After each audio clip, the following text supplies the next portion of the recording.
Le soleil tombait lentement sur la route poussiéreuse lorsqu'une vieille femme élégante s'effondra au bord du chemin, une main serrée contre sa poitrine. Les voitures passaient sans ralentir. Les passants détournaient les yeux. Une seule personne s'arrêta, une jeune fille de la campagne pauvre, fatiguée, les sandales couvertes de poussière. Elle n'avait presque rien, pourtant, elle donna tout ce qu'elle avait pour sauver cet inconnu. Quelques semaines plus tard, devant les habitants de son village, plusieurs voitures noires de luxe s'arrêtèrent devant sa maison de terre. Et ce jour-là, tout le monde comprit qu'il s'était trompé sur elle. Si cette histoire vous touche, restez avec moi jusqu'à la fin. Dites-moi dans quel pays vous regardez cette vidéo et quelle heure il est chez vous en ce moment.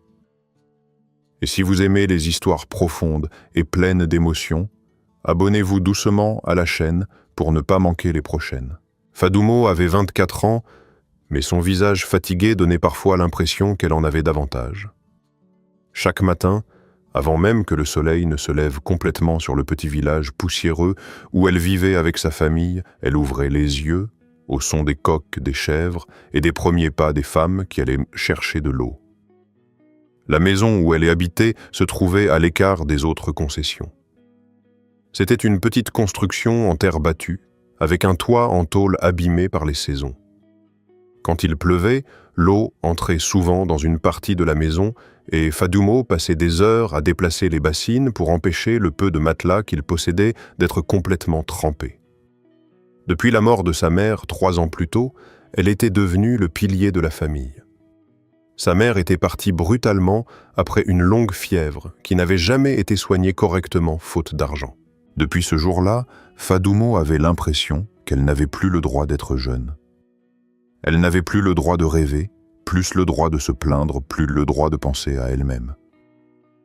Elle vivait avec son père Abshir et ses 2 petits frères. Le plus jeune n'avait que 10 ans. L'aîné Ismaël en avait 15. C'était un garçon sérieux, silencieux, qui comprenait trop bien les difficultés de la maison. Abshir, autrefois maçon, ne travaillait plus depuis plusieurs mois. Une douleur persistante dans la poitrine et dans les jambes l'empêchait de porter des charges lourdes. Certains jours, il pouvait à peine se lever du vieux lit installé dans un coin de la maison. Quand Fadoumo ouvrit les yeux ce matin-là, elle entendit immédiatement la toux de son père.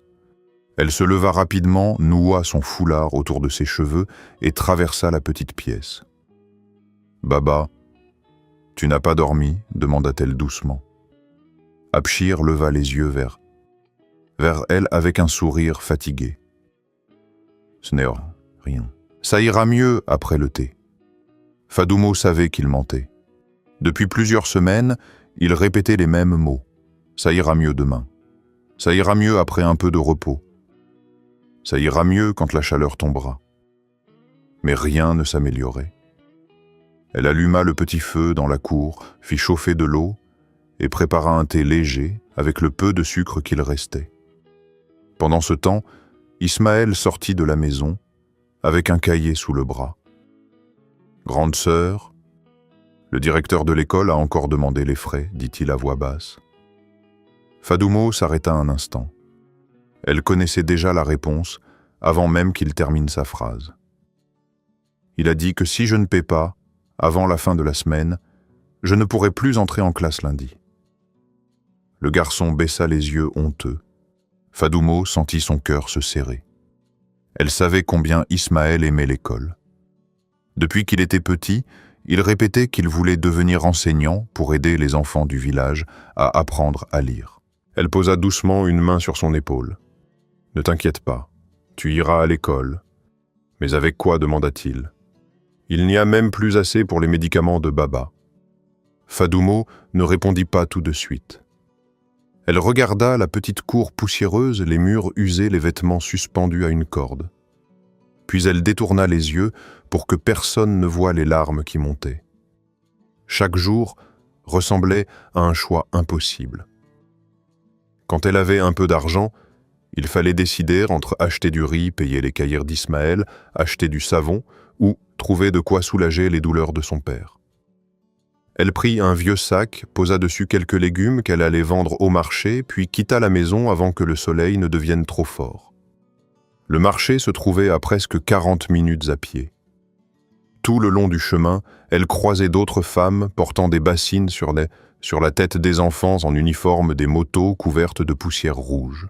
Quand elle arriva enfin, les autres commerçantes étaient déjà installées. Fadoumo s'assit sur une vieille natte et posa devant elle quelques tomates, des oignons, des piments et quelques mangues.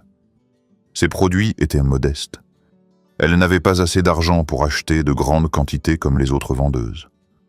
Toute la matinée, elle resta sous le soleil brûlant à attendre les clients. Certaines personnes passaient devant elle sans même regarder. D'autres demandaient en les prix avant de partir vers des stands plus grands. Vers midi, elle avait vendu à peine assez pour acheter un peu de riz. Elle compta lentement les billets froissés dans sa main. C'était presque rien. À côté d'elle, une autre vendeuse se mit à rire bruyamment avec ses amis. Fadoumo reconnut immédiatement la voix de Khadija, une commerçante connue pour son arrogance. Certaines personnes devraient arrêter de venir au marché avec 3 tomates et 2 mangues, dit-elle en riant. On dirait qu'elles vendent leur misère. Les autres femmes éclatèrent de rire. Fadoumo baissa la tête. Elle avait l'habitude. Depuis des années, certaines personnes du village la regardaient comme si la pauvreté était une honte. Comme si être pauvre signifiait être paresseuse, incapable ou sans valeur. Pourtant, personne ne savait combien elle se battait chaque jour. En fin d'après-midi, après avoir vendu le peu qu'elle avait, elle alla faire un ménage chez une famille plus riche du village. Elle lava les sols, nettoya la cour, frotta les casseroles noircies par le feu. Quand elle reçut enfin quelques billets en échange de son travail, ses jambes tremblaient déjà de fatigue. Le soleil descendait lentement lorsqu'elle reprit le chemin de la maison. Elle s'arrêta devant une petite pharmacie du village voisin. Dans sa main, elle tenait l'argent gagné pendant la journée. Elle compta plusieurs fois. Ce n'était pas assez pour tout.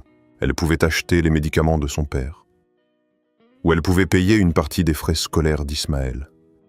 Mais elle ne pouvait pas faire les deux. Pendant quelques secondes, elle resta immobile devant la pharmacie, les yeux fixés sur les boîtes de médicaments derrière la vitre. Puis elle pensa au regard d'Ismaël quand il parlait de l'école. Elle pensa aussi au visage de sa mère quelques jours avant sa mort, quand elle lui avait murmuré de toujours protéger ses frères. Fadoumo ferma les yeux. Quand elle les rouvrit, elle tourna lentement le dos à la pharmacie et prit la direction de l'école. Le directeur de l'école habitait dans une maison simple peinte d'un bleu pâle déjà abîmé par le soleil et la poussière. Quand Fadoumo arriva devant le portail, elle sentit son cœur battre plus vite. Elle serrait l'argent dans sa main comme si quelqu'un pouvait le lui arracher. Un petit garçon jouait dans la cour avec un ballon crevé. À côté de lui, une femme étendait des vêtements sur une corde. « Je voudrais voir le directeur, dit Fadoumo doucement. » La femme leva les yeux vers elle, puis hocha la tête. Quelques minutes plus tard, le directeur apparut sur le seuil de la maison. C'était un homme âgé maigre, avec des lunettes épaisses et une voix grave. « Fadoumo, demanda-t-il. Tu viens pour Ismaël ?» Elle baissa les yeux. « Oui, monsieur. Je n'ai pas encore toute la somme, mais je voulais déjà vous donner une partie. » Elle tendit l'argent avec hésitation. Le directeur prit les billets lentement. Son regard se posa sur ses vêtements, usés, sur ses sandales couvertes de poussière, puis sur son visage fatigué. « Tu travaillais trop pour ton âge, ma fille, » murmura-t-il. Fadoumo ne répondit pas. « Je vais laisser Ismaël continuer à venir à l'école, » dit finalement le directeur. « Mais il faudra trouver le reste avant la fin du mois. » Fadoumo sentit un léger soulagement lui traverser la poitrine. « Merci, monsieur. Merci beaucoup. » Quand elle repartit, le soleil était presque couché. Le ciel prenait cette couleur orange profonde qui apparaissait juste avant la tombée de la nuit. Sur le chemin du retour, elle passa devant la petite mosquée du village. Quelques hommes étaient assis dehors à discuter. Elle entendit son nom murmurer à voix basse. Cette fille se tuait pour sa famille. Elle finira par tomber malade elle aussi. Une femme ne devrait pas porter autant sur ses épaules. Elle continua de marcher sans répondre. Quand elle arriva à la maison, elle trouva Ismaël assis dehors, un vieux cahier ouvert sur les genoux. Alors demanda-t-il immédiatement. Fadoumo posa une main sur sa tête. « Tu iras à l'école demain ?» Le visage du garçon s'éclaira d'un coup. « C'est vrai ?» Elle hocha la tête avec un sourire fatigué. Ismaël la serra brusquement dans ses bras. Depuis la mort de leur mère, il ne montrait presque jamais ses émotions. Mais ce soir-là, elle sentit qu'il tremblait légèrement. Quand elle entra dans la maison, Abchir était allongé sur le matelas. Il respirait difficilement. « Tu as acheté les médicaments ?» demanda-t-il d'une voix faible. Fadoumo s'immobilisa. Elle posa le petit sac de riz sur le sol, puis s'assit près de lui. « Pas aujourd'hui, Baba. » Il comprit immédiatement. Pendant quelques secondes, il resta silencieux, les yeux fixés vers le plafond. « Tu as payé l'école d'Ismaël. » Ce n'était pas une question. Fadoumo baissa la tête. Je ne pouvais pas le laisser arrêter. Abchir poussa un long soupir. « Et moi alors ?» demanda-t-il doucement. « Tu crois que je mérite moins que lui ?» Les mots frappèrent Fadoumo comme une pierre. Elle releva brusquement les yeux. « Ne dis pas ça. Tu fais toujours passer tout le monde avant toi, avant ta propre vie, avant ton propre avenir. Et maintenant, avant ma santé. » Sa voix n'était pas dure. Elle était surtout remplie de tristesse. Fadoumo sentit les larmes lui monter aux yeux. Si je pouvais faire les deux, je le ferais, Baba. Abchir tourna légèrement la tête vers elle. Je sais. Un long silence s'installa entre eux, puis il tendit lentement la main vers elle. Approche. Fadoumo s'assit plus près. Son père posa sa main fatiguée sur sa joue. Tu es une bonne fille, Fadoumo. Trop bonne parfois. Et c'est ça qui me fait peur. Elle détourna les yeux pour cacher ses larmes. Cette nuit-là, elle dormit très peu. Elle entendait la respiration difficile de son père dans l'obscurité. Elle pensait à l'argent qu'il fallait se trouver, aux médicaments, à l'école, au loyer du terrain, à tout ce qu'elle n'arrivait plus à porter. Le lendemain matin, elle se leva avant les autres et partit rapidement au marché. Elle espérait vendre davantage que d'habitude. Mais cette journée fut pire que les précédentes. Un camion de légumes venu de la ville était arrivé très tôt avec des prix plus bas que ceux des petits vendeurs du village. Les clients se précipitèrent là-bas, ignorant les étals modestes comme celui de Fadoumo. Vers midi, elle n'avait presque rien vendu. Elle regardait ses tomates ramollir sous la chaleur quand Khadija s'approcha de son stand. La femme portait un grand boubou violet, des bracelets dorés, et un foulard soigneusement attaché. Alors, Fadoumo. « Toujours les mêmes tomates depuis ce matin ?» demanda-t-elle avec un sourire moqueur. Fadoumo resta silencieuse. « Tu sais ce qu'on dit au village ?» continua Khadija. « On dit que ton père va bientôt mourir parce que tu n'as même pas de quoi lui acheter ses médicaments. » Quelques femmes autour éclatèrent en de rire. Fadoumo sentit sa gorge se nouer. « Laisse-moi tranquille, Khadija. » Mais l'autre femme continua. Franchement, si j'étais toi, je marierais vite Ismaël à une famille riche. Peut-être qu'au moins quelqu'un aiderait cette maison. Cette fois, Fadoumo se leva brusquement. Ne parle pas de ma famille. Pendant une seconde, le marché entier sembla se figer. Khadija croisa les bras. Regarde-la. Même les pauvres veulent être respectés maintenant. Les rires reprirent. Fadoumo rassembla rapidement ses affaires et quitta le marché avant de se mettre à pleurer devant tout le monde. Elle marcha longtemps sous le soleil brûlant sans savoir exactement où elle allait. Le chemin de terre qui menait au village était presque désert à cette heure-là.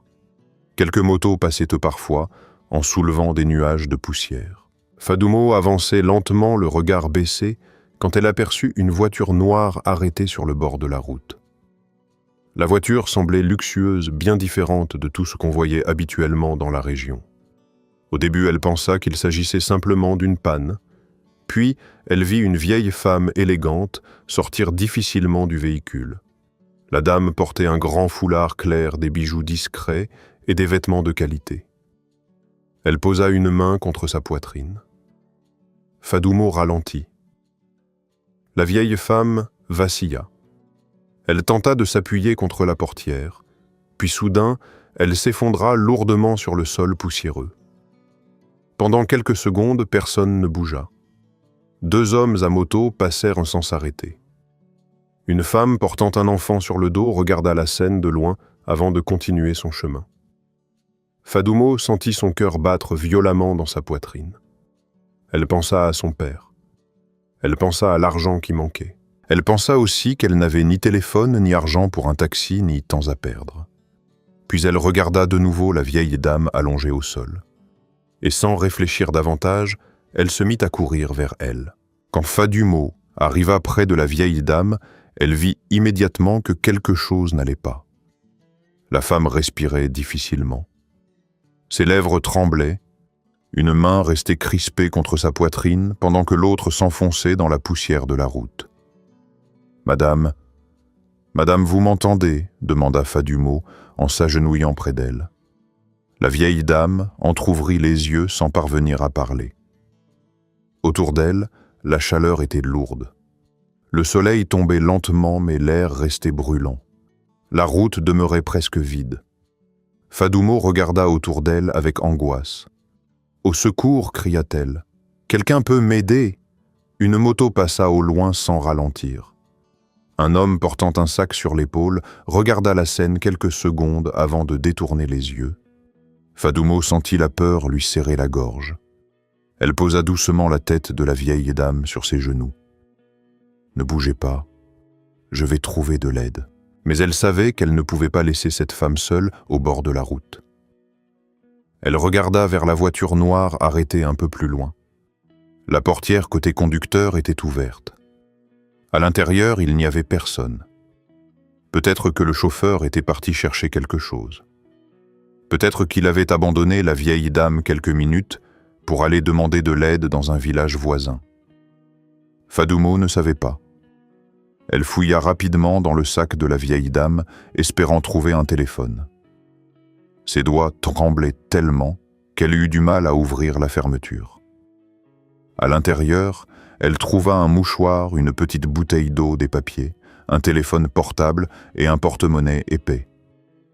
Elle attrapa le téléphone, mais l'écran était verrouillé. « Oh non !» La vieille dame poussa un faible gémissement.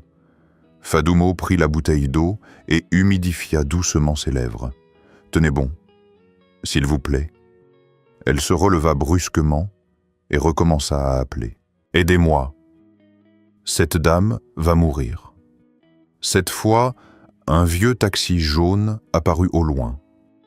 Le véhicule avançait lentement en soulevant de la poussière derrière lui.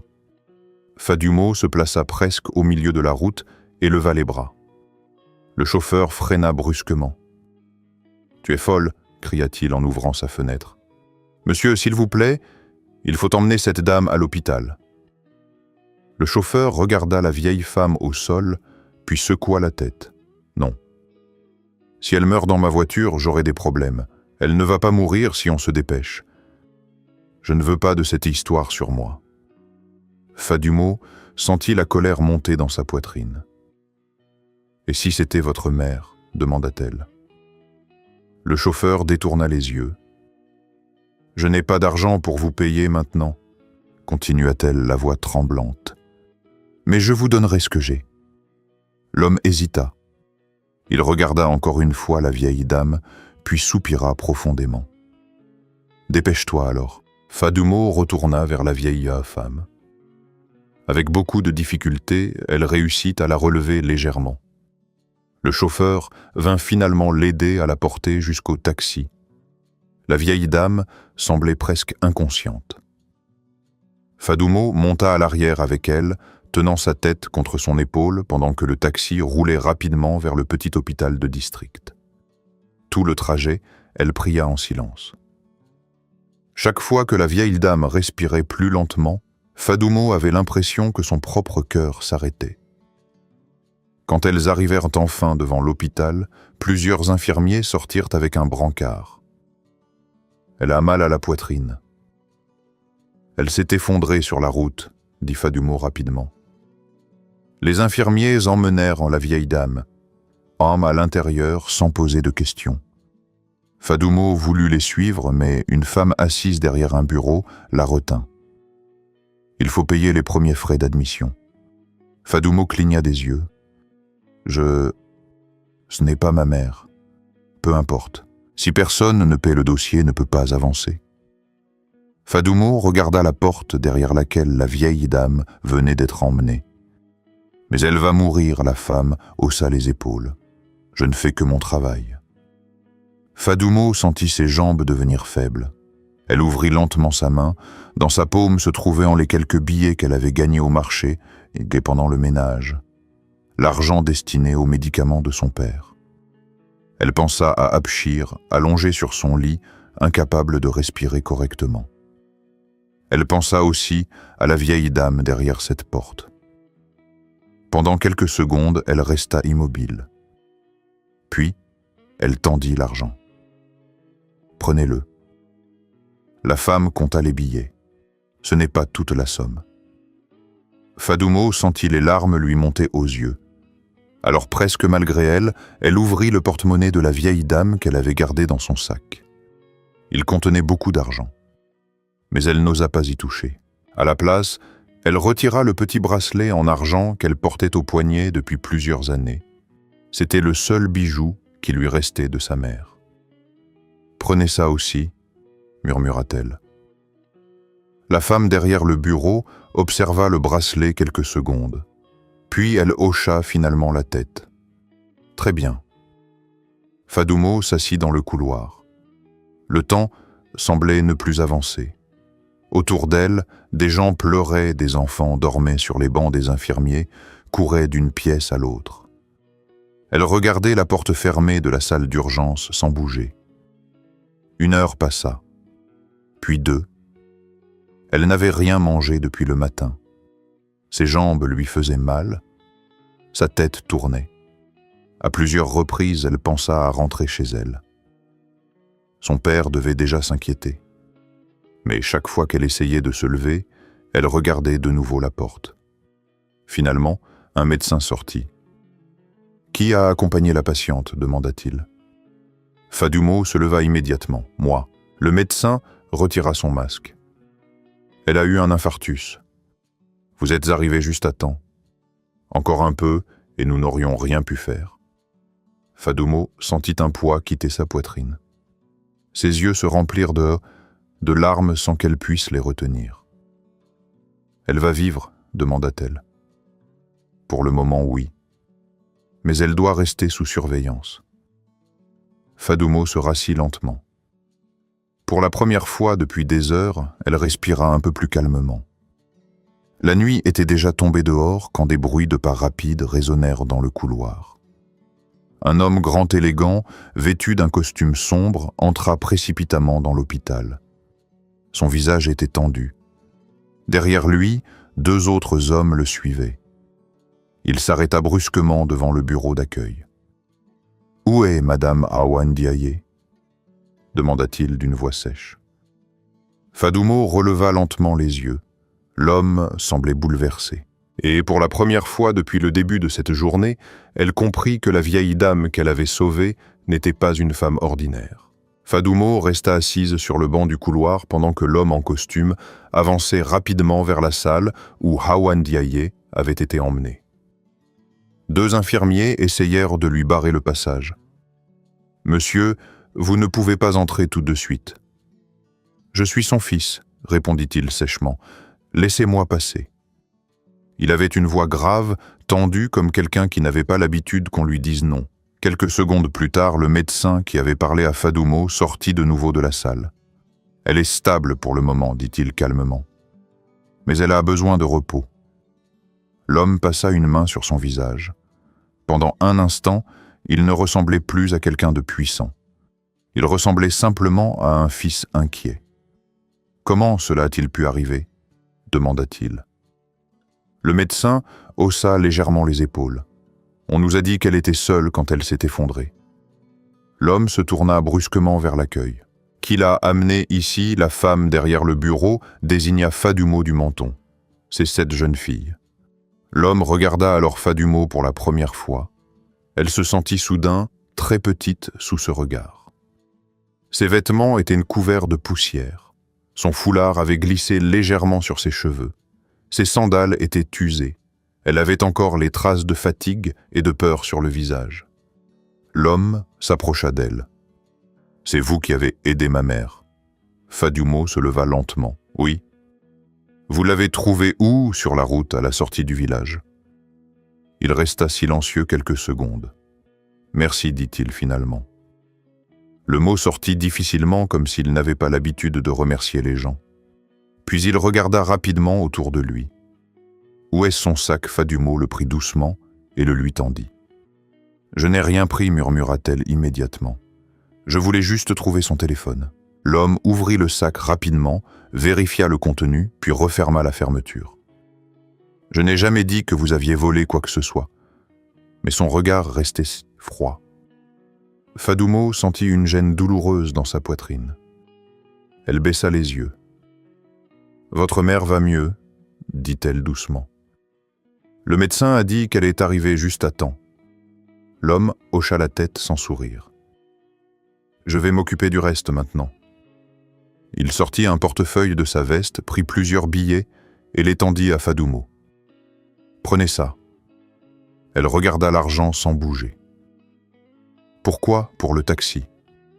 Pour les frais? Pour votre aide. » Fadumo sentit une chaleur monter dans son visage.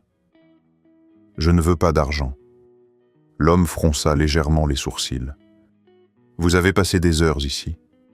Vous avez payé quelque chose, non ?» Elle hésita. Elle pensa au bracelet de sa mère laissé à l'accueil. Elle pensa aussi à l'argent destiné aux médicaments de son père. Mais malgré cela, quelque chose en elle refusait d'accepter cet argent tendu si froidement. « Je l'ai aidée parce qu'elle avait besoin d'aide, » répondit-elle. Pendant quelques secondes, l'homme resta silencieux. Puis il posa les billets sur le banc à côté d'elle. « Gardez-les quand même. » Avant qu'elle puisse répondre, il se détourna et rejoignit la salle où sa mère était hospitalisée. Fadumo resta immobile. Elle regarda les billets posés à côté d'elle. Il y avait plus d'argent qu'elle n'en avait vu depuis plusieurs mois. Avec cette somme, elle pouvait acheter les médicaments de son père, payer une partie des frais d'école d'Ismaël, acheter du riz, réparer une partie du toit. Mais elle ne prit pas les billets. Au bout de quelques minutes, elle les déposa discrètement sur le bureau de l'accueil. Puis elle récupéra son bracelet en argent. Quand elle sortit enfin de l'hôpital, la nuit était profonde. Le trajet jusqu'au village lui sembla interminable. Elle marcha longtemps dans l'obscurité en serrant son foulard autour de ses épaules. Quand elle arriva enfin devant la maison, elle aperçut Ismaël assis dehors sur une pierre. Le garçon se leva immédiatement. « Fadumo, où étais-tu » Elle essaya de sourire. « J'ai eu un problème sur la route. » Il regarda son visage fatigué. « Baba t'attend. » Quand elle entra dans la maison, Abshir était toujours allongé, mais il ne dormait pas. La lampe à pétrole éclairait faiblement son visage. « Tu es rentré tard, dit-il. » Fadumo s'assit près de lui. « J'ai trouvé une vieille dame malade sur la route. Je l'ai emmenée à l'hôpital. » Abshir la regarda longuement. « Et tu es resté jusqu'à maintenant ?» Elle hocha la tête. Il toussa légèrement. « Tu as payé ?» Fadumo baissa les yeux.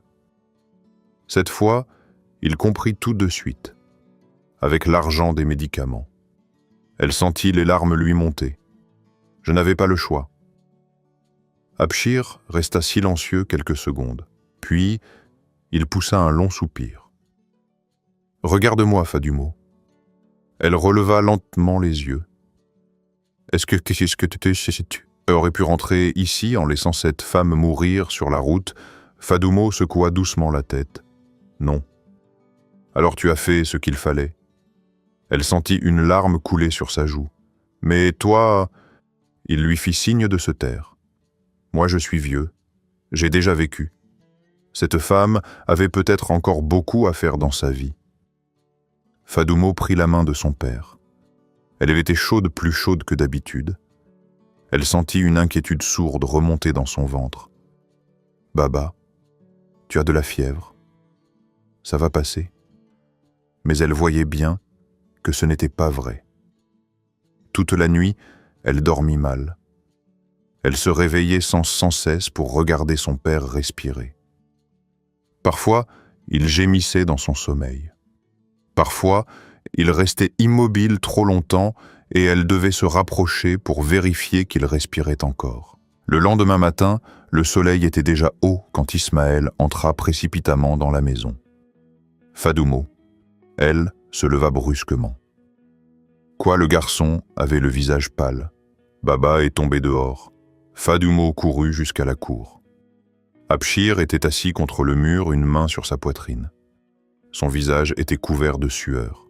Il respirait difficilement. Baba, elle s'agenouilla devant lui. « Je vais chercher quelqu'un. » Mais Abshir attrapa faiblement son poignet. « Ne cours pas. Écoute-moi.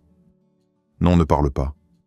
Écoute-moi. » Elle voyait la peur dans ses yeux. Une peur qu'elle n'avait jamais vue avant. « Je crois que ça empire, » murmura-t-il.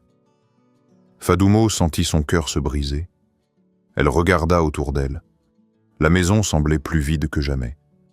Elle n'avait plus d'argent, plus de médicaments, et elle ne savait même pas comment sauver son propre père. Fadumo passa une grande partie de la matinée assise près de son père, incapable de réfléchir clairement. Abshir respirait avec difficulté. Sa poitrine se soulevait lentement, puis retombait dans un bruit rauque qui faisait peur à entendre. Par moments, il fermait les yeux si longtemps que Fadumo croyait qu'il avait perdu connaissance. Ismaël restait debout, dans un coin de la cour immobile, les bras croisés contre sa poitrine maigre. « Il faut l'emmener au dispensaire », murmura-t-il. Fadumo leva les yeux vers lui. « Avec quoi ?» demanda-t-elle doucement. Le garçon baissa la tête. Il n'avait plus rien. Le peu d'argent qu'elle avait gagné les jours précédents était parti pour l'école, pour la nourriture, pour sauver la vieille dame sur la route. Fadumo ne regrettait pas ce qu'elle avait fait. Mais ce matin-là, elle sentait la peur lui déchirer le ventre. Elle regarda la petite boîte métallique cachée dans un coin de la maison. Depuis plusieurs années, elle y gardait les rares souvenirs de sa mère. Elle entra dans la pièce et s'agenouilla devant la boîte. À l'intérieur, il y avait quelques tissus anciens, des lettres, une photo jaunie et une petite paire de boucles d'oreilles dorées enveloppées dans un morceau de pagne. Sa mère les portait uniquement pendant les grandes fêtes. Fadumo les prit dans sa main. Pendant quelques secondes, elle resta immobile. Puis elle ferma les yeux. « Pardonne-moi, maman », murmura-t-elle. Une heure plus tard, elle marchait rapidement vers le village voisin où se trouvait une petite boutique de bijoux d'occasion. Le vieux commerçant observa les boucles d'oreilles en silence. « Elles sont anciennes, » dit-il finalement. « Oui, je peux te donner 40 000 francs. » Fadumo sentit immédiatement que ce n'était pas assez, mais elle savait aussi qu'elle n'avait pas la force de négocier. « D'accord. » L'homme compta les billets lentement. Quand il les posa devant elle, elle eut l'impression de vendre une partie de sa mère avec ses bijoux. Elle quitta la boutique sans regarder derrière elle. Avec cet argent, elle acheta les médicaments les plus urgents pour Abshir, un peu de nourriture, et garda le reste pour une consultation au dispensaire. Quand elle rentra à la maison, elle trouva son père assis sous le petit arbre de la cour. Son visage semblait plus fatigué encore que la veille. « Où étais-tu » demanda-t-il. Fadumo posa les médicaments devant lui. « J'ai trouvé de quoi t'aider. » Abshir regarda les boîtes, puis releva lentement les yeux vers elle. « Tu as vendu quelque chose. Ce n'était pas une question. » Fadumo détourna le regard. « Juste des bijoux. » Abshir comprit immédiatement. « Ceux de ta mère. » Elle ne répondit pas. Le silence tomba entre eux, puis son père secoua lentement la tête. « Cette maison est en train de te manger vivante, Fadumo. » Elle sentit sa gorge se serrer. « Si je ne fais rien, qu'il fera ?» Abshir baissa les yeux vers les médicaments. « Un jour, il faudra penser à toi aussi. » Mais Fadumo n'avait plus la force de répondre. Au même moment, à plusieurs kilomètres de là, dans une grande chambre blanche de l'hôpital privé de Dakar, Hawa Ndiaye ouvrait lentement les yeux. Autour d'elle, les murs étaient silencieux, les rideaux propres, l'air frais. Elle mit quelques secondes à comprendre où elle se trouvait. Puis elle aperçut son fils assis près de la fenêtre. Moussa leva immédiatement les yeux. « Maman !» Hawa cligna lentement des paupières. « Où suis-je à l'hôpital ?» Elle porta une main faible à sa poitrine. « La route, tu as fait un infarctus. » Hawa ferma les yeux quelques secondes. Puis elle murmura « La jeune fille. » « Où est-elle » Moussa fronça légèrement les sourcils. « Quelle jeune fille? Celle qui m'a aidé. » Il soupira discrètement. « Elle est partie. » Hawa tourna la tête vers lui. « Tu lui as parlé, oui ?» Et alors Moussa hésita. Je l'ai remercié. Mais Hawa connaissait trop bien son fils. Ce n'est pas tout. Il se leva et alla vers la fenêtre. Maman, cette fille a fait ce qu'une personne normale devait faire. On peut lui envoyer de l'argent si tu veux. Hawa resta silencieuse quelques secondes, puis elle secoua lentement la tête. Non. Moussa se retourna. Non quoi? Je ne veux pas lui envoyer de l'argent. Alors quoi? Hawa regarda le plafond blanc. Dans son esprit revenait l'image floue d'un visage fatigué, d'une voix douce, de mains tremblantes qui lui donnaient de l'eau au bord de la route. « Je veux la revoir. » Moussa resta immobile. Pourquoi? Parce qu'une personne qui aide une inconnue au point de dépenser son propre argent mérite qu'on la regarde dans les yeux. Moussa ne répondit pas. Depuis des années, il vivait entouré de gens qui voulaient quelque chose de l'argent, une faveur, un poste, une relation. Il avait fini par croire que tout le monde avait un prix. L'idée qu'une pauvre fille de village puisse agir sans rien attendre en retour lui semblait presque naïve. « Tu ne connais même pas son nom ?» dit-il finalement. Hawa tourna légèrement la tête vers lui. « Alors retrouve-la. » 2 jours plus tard, une voiture noire brillante roulait lentement sur la piste poussiéreuse menant au village de Fadumo. Les enfants couraient derrière le véhicule. Les femmes sortaient de leur maison pour regarder. On ne voyait presque jamais ce genre de voiture dans cet endroit oublié. Dans la cour de sa maison, Fadumo était en train d'étendre des vêtements lavés quand elle entendit les voix dehors. Elle leva les yeux. La voiture s'arrêta juste devant chez elle. Son cœur se mit à battre plus vite. Plusieurs voisins s'approchèrent déjà curieux. La portière s'ouvrit lentement. Et quand Fadumo aperçut le costume élégant de Moussa Ndiaye sortir du véhicule, elle comprit immédiatement que sa vie était peut-être sur le point de changer. Pendant quelques secondes, tout le village sembla retenir son souffle. Les enfants s'arrêtèrent de courir. Les femmes cessèrent de parler. Même les chèvres qui traversaient lentement la route semblaient faire moins de bruit. Fadumo resta debout au milieu de la cour, un vêtement encore mouillé entre les mains. Moussa Ndiaye sortit entièrement de la voiture. Derrière lui, un chauffeur descendit également, puis ouvrit la portière arrière. Une vieille dame élégante apparut lentement. Cette fois, elle ne portait plus les vêtements simples qu'elle avait le jour où Fadumo l'avait trouvée au bord de la route. Elle était vêtue d'un grand boubou clair brodé avec finesse. Un foulard délicat entourait ses cheveux. Malgré sa fatigue visible, elle dégageait une présence qui imposait naturellement le respect. Fadoumo la reconnut immédiatement. « Madame » murmura-t-elle. Hawa Ndiaye lui adressa un petit sourire. « Tu t'appelles Fadoumo, n'est-ce pas ?» Fadoumo hocha la tête sans parvenir à parler. Autour d'elle, plusieurs voisins observaient la scène avec des yeux immenses. Certains murmuraient déjà entre eux. C'est la femme riche dont on parle à Dakar. Pourquoi elle est venue ici? Qu'est-ce que Fadoumo a fait? Moussa regardait les alentours avec une légère gêne. Il semblait mal à l'aise devant les murs usés de la maison, la cour de terre, les vêtements suspendus sur une corde et le vieux seau posé près de la porte. Hawa, elle regardait tout autrement. Elle voyait les fissures sur les murs, les bassines abîmées, les sandales usées près de l'entrée. Et surtout, elle voyait la fatigue dans les yeux de Fadoumo. « Tu ne m'as pas laissé mourir », dit-elle doucement. Fadoumo baissa les yeux. Tout le monde aurait fait la même chose. Moussa la regarda brièvement, comme s'il n'était pas d'accord. Hawa, elle secoua lentement la tête. Non. Beaucoup de gens sont passés devant moi sans s'arrêter. Un silence s'installa.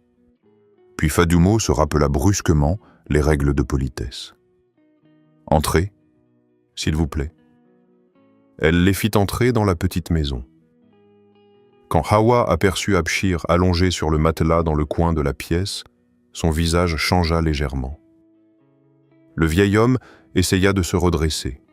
« Excusez-moi, je ne peux pas me lever correctement, dit-il. »« Restez tranquille, » répondit Hawa. Elle s'assit sur une chaise en plastique près de lui. Pendant quelques minutes, personne ne parla vraiment. Fadoumo apporta un peu d'eau dans un verre ébréché. Elle avait honte de tout de la maison, des murs, de la pauvreté du toit, qui laissait entrer la pluie des vêtements délavés de ses frères. Mais Hawa ne semblait pas juger. Elle observait simplement. Enfin, elle tourna la tête vers Fadoumo. « Moussa m'a raconté ce que tu as fait à l'hôpital. » Fadoumo sentit son visage chauffer. « Je n'ai rien fait de spécial. Tu as utilisé ton propre argent alors que ta famille manque déjà de tout. » Fadoumo ne répondit pas. Hawa regarda Abshir. « Votre fille a un cœur rare. » Le vieil homme eut un sourire triste. « Elle donne trop aux autres. C'est ça qui me fait peur. » Hawa baissa les yeux quelques secondes, puis elle prit une décision. « Je veux vous aider. » Fadoumo releva immédiatement la tête. « Non. » Le mot sortit presque trop vite. Moussa fronça légèrement les sourcils. Hawa, elle resta calme. « Pourquoi non? Parce que je ne veux pas qu'on pense que j'ai aidé quelqu'un pour avoir quelque chose en retour. » Hawa la regarda longuement. « Je comprends. » Puis elle ajouta doucement, « Mais accepter de l'aide quand on en a besoin n'est pas une honte. » Fadoumo sentit sa gorge se serrer. « On finit toujours par payer les faveurs, » dit-elle à voix basse. Cette phrase surprit Hawa. Elle comprit immédiatement que cette jeune femme avait déjà été blessée par la vie bien plus que son âge ne le montrait. « Tout le monde n'aide pas pour dominer les autres, » répondit-elle. Moussa sortit alors une enveloppe de sa veste. « Il y a de quoi payer les médicaments, les soins et les frais scolaires, dit-il. Prenez-la. » Mais Fadoumo recula légèrement. Non. Cette fois, Moussa sembla perdre un peu patience. « Pourquoi compliquer les choses? Vous en avez besoin. » Peut-être. Mais je ne veux pas prendre cet argent comme ça. Abshir regarda sa fille avec fatigue. Il savait qu'elle était fière, trop fière parfois. Hawa posa doucement une main sur le bras de Moussa pour l'arrêter. Puis, elle regarda Fadoumo. « Très bien. Alors ne prends pas cet argent comme une charité. » Elle marqua une pause. « Prends-le comme une dette morale que j'ai envers toi. » Fadoumo sentit les larmes monter dans ses yeux. Elle regarda son père, puis ses frères. Ismaël observait l'enveloppe sans bouger. Il essayait d'avoir l'air calme, mais elle voyait bien l'espoir dans son regard. Elle pensa aux médicaments, à l'école, au toit, à toutes ces choses qu'elle n'arrivait plus à porter seule. Alors très lentement, elle tendit la main. Mais au moment où ses doigts touchèrent l'enveloppe, Hawa reprit doucement. Et ce n'est pas tout. Fadoumo releva les yeux. « J'ai une clinique privée à Dakar », expliqua Hawa. « Une petite structure qui travaille avec ma fondation. Nous aidons des femmes, des enfants, des personnes âgées. » Moussa regarda sa mère sans rien dire. « J'ai besoin de quelqu'un de confiance là-bas », continua Hawa. « Quelqu'un qui sache ce que signifie souffrir. Quelqu'un qui ne regarde pas les pauvres de haut. » Fadoumo sentit son cœur battre plus vite. « Moi, oui, toi. » Elle secoua immédiatement la tête. « Je n'ai pas étudié. Tu sais lire, écrire, compter. Et tu as plus de courage que beaucoup de gens diplômés. » Fadoumo baissa les yeux. L'idée de quitter le village lui faisait peur. Elle n'avait jamais vécu en ville. Dakar lui semblait immense, lointaine, presque irréelle. « Je ne peux pas laisser mon père seul. »« Nous paierons ses soins, » répondit Hawa. « Et tes frères pourront continuer l'école. » Abshir prit alors la parole pour la première fois depuis longtemps. « Tu dois accepter. » Fadoumo tourna brusquement la tête vers lui. « Baba, regarde-nous, Fadoumo. Tu portes cette maison depuis des années. Tu n'es plus obligé de tout porter seul. » Elle sentit les larmes couler sur ses joues. « J'ai peur. » Abshir eut un petit sourire fatigué. « Moi aussi. Mais parfois, Dieu ouvre une porte qu'on n'aurait jamais imaginée. » Le soleil commençait à descendre quand Hawa et Moussa se levèrent pour partir. Avant de remonter dans la voiture, Hawa se tourna une dernière fois vers Fadoumo. « Réfléchis cette nuit. Demain, si tu acceptes, nous reviendrons te chercher. » Toute la soirée, Fadoumo resta assise dehors sous le petit arbre de la cour. Elle regardait le ciel devenir sombre. D'un côté, il y avait sa peur. De l'autre, il y avait peut-être enfin une chance de respirer. Et au fond d'elle-même, pour la première fois depuis longtemps, elle sentit naître quelque chose qu'elle avait presque oublié. L'espoir. Cette nuit-là, Fadoumo dormit à peine. Elle restait allongée sur sa natte, les yeux ouverts dans l'obscurité à écouter les bruits du village. Parfois, un chien aboyait au loin. Parfois, elle entendait le vent faire bouger les tôles du toit. À côté d'elle, ses deux petits frères dormaient profondément. Abshir lui toussait encore par moments. Fadoumo regardait le plafond sans vraiment le voir. Partir à Dakar. Elle répétait ces mots dans sa tête depuis des heures. Une partie d'elle voulait refuser. Le village, malgré la pauvreté, était le seul endroit qu'elle connaissait. Elle savait comment y survivre. Elle savait comment y marcher, comment y parler, comment y respirer. La ville, au contraire, lui faisait peur. Elle imaginait de grands immeubles, des routes pleines de voitures, des gens pressés, des femmes élégantes qui la regarderaient comme Khadija la regardait au marché. Elle imaginait aussi Moussa Ndiaye, avec son regard froid, ses costumes impeccables, sa manière de parler qui donnait l'impression que tout le monde devait lui obéir. Mais chaque fois qu'elle pensait à refuser, elle revoyait le visage fatigué de son père, la maison qui tombait presque en ruine les yeux d'Ismaël quand il parlait de l'école. Au petit matin, elle se leva avant les autres et sortit dans la cour. Le ciel était encore gris. Quelques minutes plus tard, elle entendit la voix d'Abshir derrière elle. « Tu as pris ta décision ?» Fadoumo baissa les yeux. « Je crois que oui. » Son père s'approcha lentement appuyé sur un bâton. « Tu dois partir. » Elle sentit ses yeux se remplir de larmes. « Et si je n'y arrive pas, alors tu reviendras. Mais au moins tu sauras que tu as essayé. » Vers midi, la voiture noire revint. Cette fois, plusieurs voisins étaient déjà dehors à attendre. Certaines femmes faisaient semblant de balayer devant leur maison pour mieux regarder. Les enfants couraient autour du véhicule. Quand Moussa descendit de la voiture, Fadoumo avait déjà préparé un petit sac avec 2 robes, un foulard, une paire de sandales et la photo de sa mère. Hawa sortit également de la voiture. Alors demanda-t-elle doucement. Fadoumo regarda une dernière fois la maison, son père, ses frères. Puis elle hocha la tête. « J'accepte. » Hawa sourit. Ismaël serra sa sœur très fort avant qu'elle monte dans la voiture. « Tu reviendras ?» demanda-t-il. « Bien sûr. » Abshir lui posa une main tremblante sur sa tête.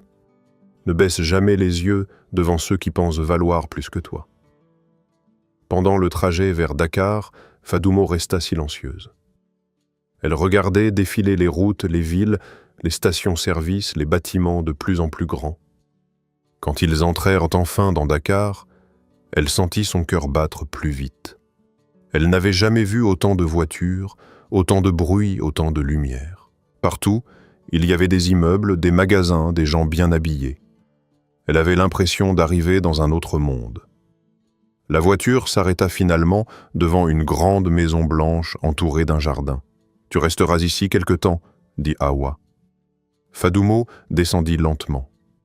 Elle regarda les grandes fenêtres, les murs propres, les fleurs dans le jardin. Même l'air semblait différent. Une femme d'une 50aine d'années vint leur ouvrir. « Voici Amina » dit Hawa. « Elle travaille avec moi depuis longtemps. » Amina adressa un sourire chaleureux à Fadoumo. « Entre ma fille. » Le lendemain matin, Hawa emmena Fadoumo à la clinique. Le bâtiment était moderne, avec des murs clairs, des vitres propres et une grande salle d'attente remplie de patients. Fadoumo regardait tout avec étonnement. Elle n'avait jamais vu autant de matériel médical. Des infirmières passaient rapidement dans les couloirs. Des médecins parlaient au téléphone. Des patients attendaient leur tour. Au début, tu vas surtout aider à l'accueil classé des dossiers, accompagner les personnes âgées, dit Hawa. Ensuite, on verra.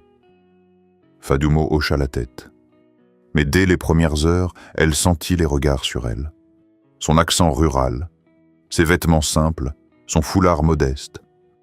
2 employés chuchotaient près d'un bureau, c'est elle. Oui. Celle que Madame Hawa a ramenée du village. On dirait une domestique. Fadoumo baissa les yeux sans rien dire. Plus tard, alors qu'elle essayait de comprendre comment ranger certains dossiers, une femme élégante s'approcha d'elle. Elle portait une robe ajustée, des bijoux brillants et un parfum fort. « Tu t'appelles Fadoumo, c'est ça ?» demanda-t-elle. « Oui. Moi, c'est Safia. » Son sourire semblait poli, mais son regard ne l'était pas. « Madame Hawa a beaucoup parlé de toi. » Fadoumo ne répondit pas.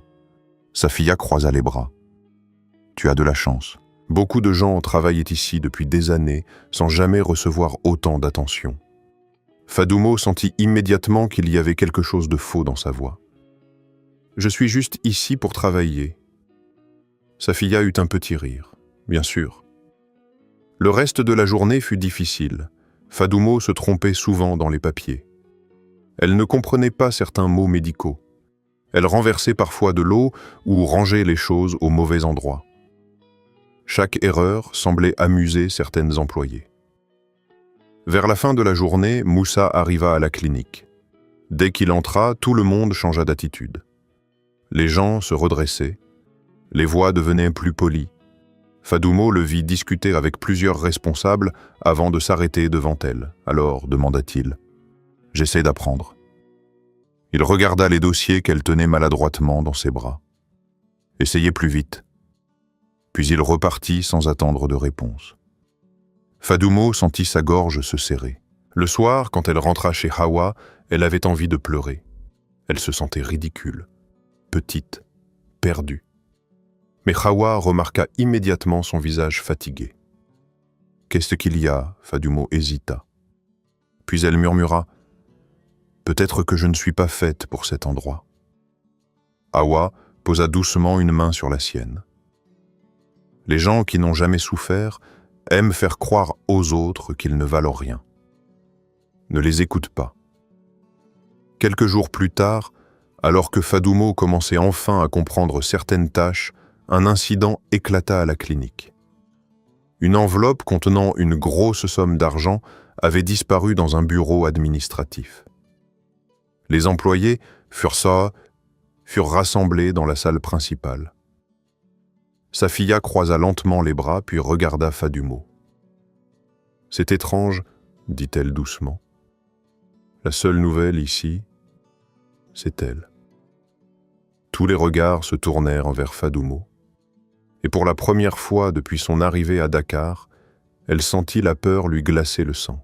Le silence tomba brutalement dans la salle. Fadummo sentit tous les regards se poser sur elle en même temps. Certains employés semblaient simplement surpris. D'autres avaient déjà l'air convaincus qu'elle était coupable.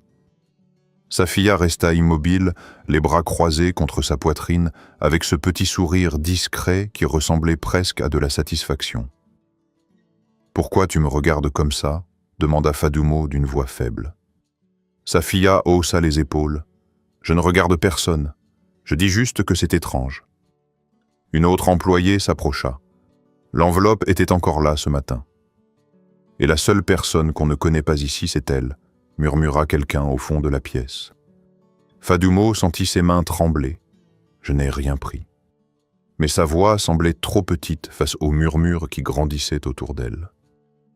Quelques minutes plus tard, Moussa entra dans la salle. Il regarda les visages tendus, puis l'enveloppe vide posée sur le bureau. « Qu'est-ce qui se passe ?» Safiya prit immédiatement la parole. De l'argent a disparu du bureau administratif. Moussa fronça les sourcils. « Combien ? Presque 300 000 francs. » Un silence lourd suivit ces mots. Moussa regarda rapidement les employés. Puis ses yeux s'arrêtèrent sur Fadummo. Elle sentit immédiatement ce regard. Il ne contenait ni colère ni compassion, seulement de la méfiance. « Qui est entré dans ce bureau aujourd'hui ?» demanda-t-il. Une secrétaire leva la main. « Moi. » Safiya. « Et... » Fadummo. Moussa tourna complètement la tête vers elle.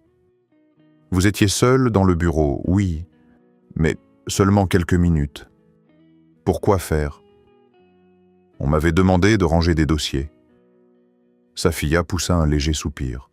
« C'est toujours comme ça. On veut aider certaines personnes, et voilà comment elle remercie. » Fadummo sentit son cœur se serrer. « Je n'ai rien volé. » Cette fois, sa voix était plus forte.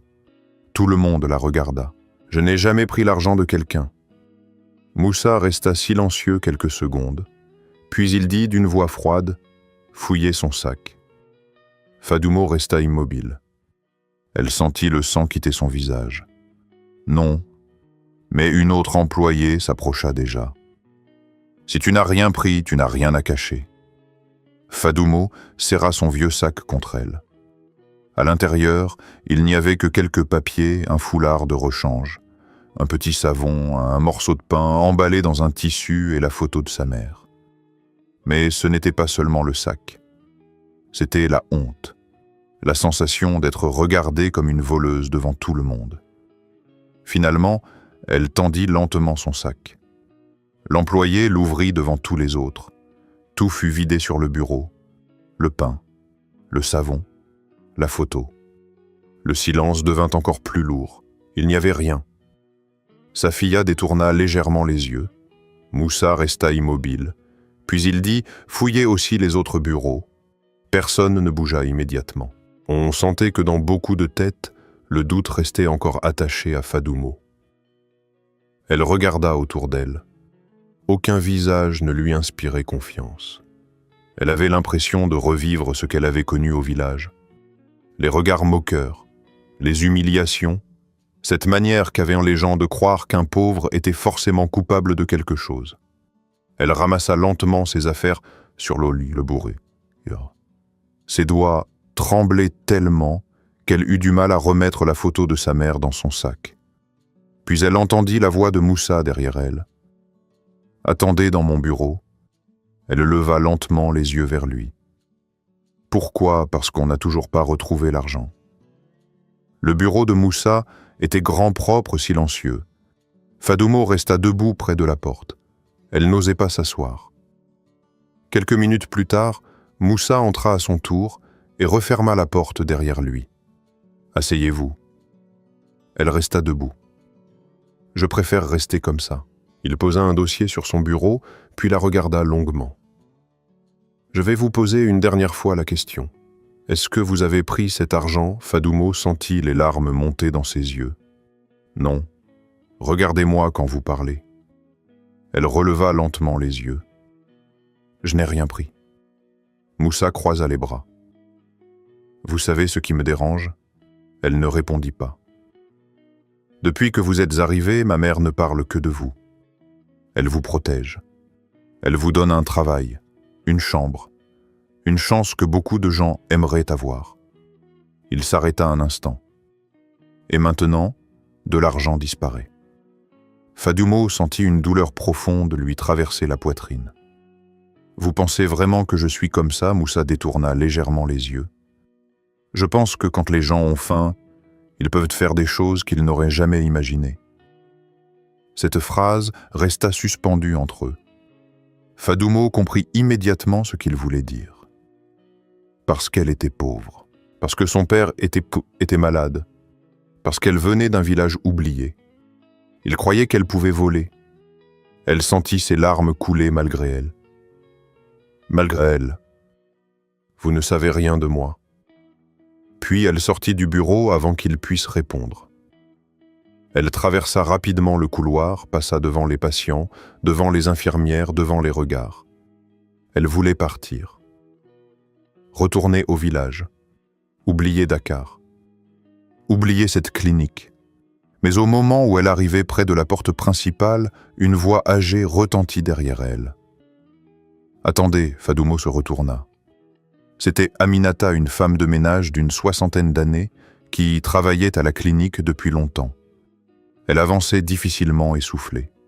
« J'ai quelque chose à dire. » Quelques employés se tournèrent vers elle. Moussa sortit aussi de son bureau. Aminata regarda Safia. Puis elle prit une grande inspiration. « Ce matin, avant l'arrivée de tout le monde, j'ai vu Safia entrer seule dans le bureau administratif. » Safia pâlit immédiatement. « Tu mens ?»« Non. » Aminata serra son foulard contre elle. « Je l'ai vue fouiller dans les tiroirs. Et quand elle m'a aperçu, elle a refermé la porte très vite. » Le silence tomba dans toute la clinique. Moussa fixa Safia. « C'est vrai, bien sûr que non. » Mais sa voix tremblait. Une autre employée fronça les sourcils. « Attendez, tout à l'heure j'ai vu une enveloppe dans le tiroir de Safia. » Le visage de Safia changea brutalement. Avant même qu'elle puisse répondre, une secrétaire courut vers son bureau. Quelques secondes plus tard, elle revint avec l'enveloppe dans les mains. Elle la posa devant tout le monde. L'argent était à l'intérieur. Safia baissa les yeux. Personne ne parlait.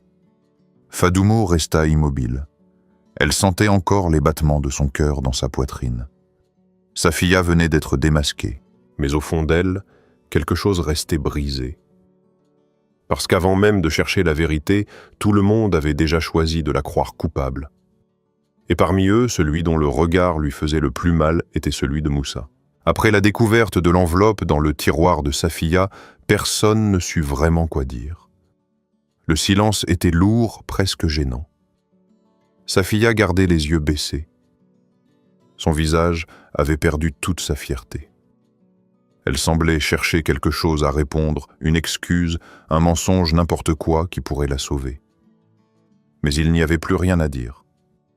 Moussa prit lentement l'enveloppe entre ses mains. « Vous êtes renvoyé, dit-il simplement. » Safia releva brusquement les yeux. « Monsieur Moussa, sortez d'ici. » Sa voix était froide, plus froide encore que d'habitude. Safia regarda autour d'elle comme si elle espérait trouver quelqu'un pour la défendre. Mais personne ne bougea. Elle finit par attraper son sac et quitta la clinique sans dire un mot de plus. Quand la porte se referma derrière elle, Fadoumo sentit ses jambes devenir faibles. Aminata s'approcha doucement d'elle. « Ma fille ?» »« Ça va ?» Fadoumo hocha légèrement la tête, même si ce n'était pas vrai. parce qu'au fond d'elle, la douleur était encore là.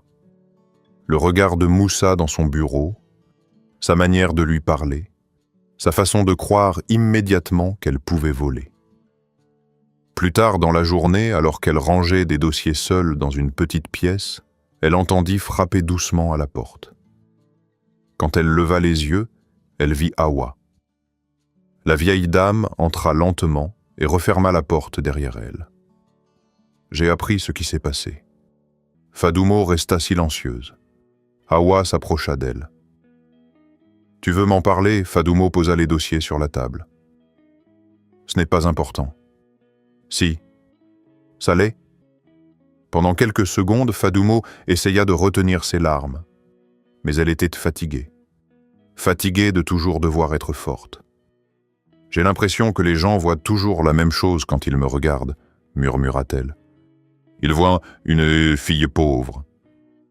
Ils voient quelqu'un qui pourrait mentir, voler ou faire n'importe quoi pour de l'argent. » Hawa resta silencieuse. « Même votre fils pense ça. » La vieille dame baissa légèrement les yeux. Moussa est un homme blessé. Fadoumo ne répondit pas. Alors, Hawa s'assit près d'elle. Quand Moussa avait 20 ans, son père était tombé malade. Nous faisions confiance à un homme qui travaillait avec nous depuis longtemps. Cet homme gérait une partie de nos finances. Elle marqua une pause. Un jour, nous avons découvert qu'il volait de l'argent depuis des années. Il a pris presque tout ce que nous avions économisé pour payer les soins du père de Moussa. Fadoumo releva lentement les yeux. Et après, son père est mort, Bokobchi. Quelques mois plus tard, le silence retomba. Depuis ce jour-là, Moussa croit que les gens finissent toujours par montrer leur vrai visage quand l'argent entre dans l'histoire. Fadoumo sentit quelque chose changer légèrement en elle. Pas du pardon, pas encore. Mais au moins, elle comprenait un peu mieux cette froideur qu'elle voyait chez lui. Les jours suivants passèrent plus calmement. À la clinique, certaines personnes continuaient à regarder Fadoumo avec distance. Mais d'autres commencèrent un peu à peu à changer d'attitude. Aminata lui montrait comment ranger certains documents. Une infirmière plus âgée lui expliquait les noms des médicaments. Même les patients semblaient l'aimer, parce qu'elle parlait doucement, parce qu'elle prenait le temps d'écouter, parce qu'elle ne regardait jamais les pauvres avec impatience. Un soir, alors que son service était terminé, elle aperçut une vieille patiente assise seule dans un couloir. La femme devait avoir plus de 70 ans. Elle tenait un petit sac en plastique contre elle et regardait le sol. Fadoumo s'approcha. « Vous attendez quelqu'un » La vieille femme secoua la tête. « Mon fils devait venir me chercher. » Mais il ne répond plus au téléphone. Fadoumo regarda l'heure. La clinique était presque vide. « Vous habitez loin à Pikine. » Fadoumo connaissait mal Dakar, mais elle savait que c'était loin. « Vous avez mangé ?»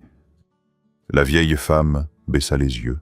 « Non. » Alors Fadoumo alla discrètement acheter un sandwich et une bouteille d'eau avec le peu d'argent qu'elle avait gardé dans son sac.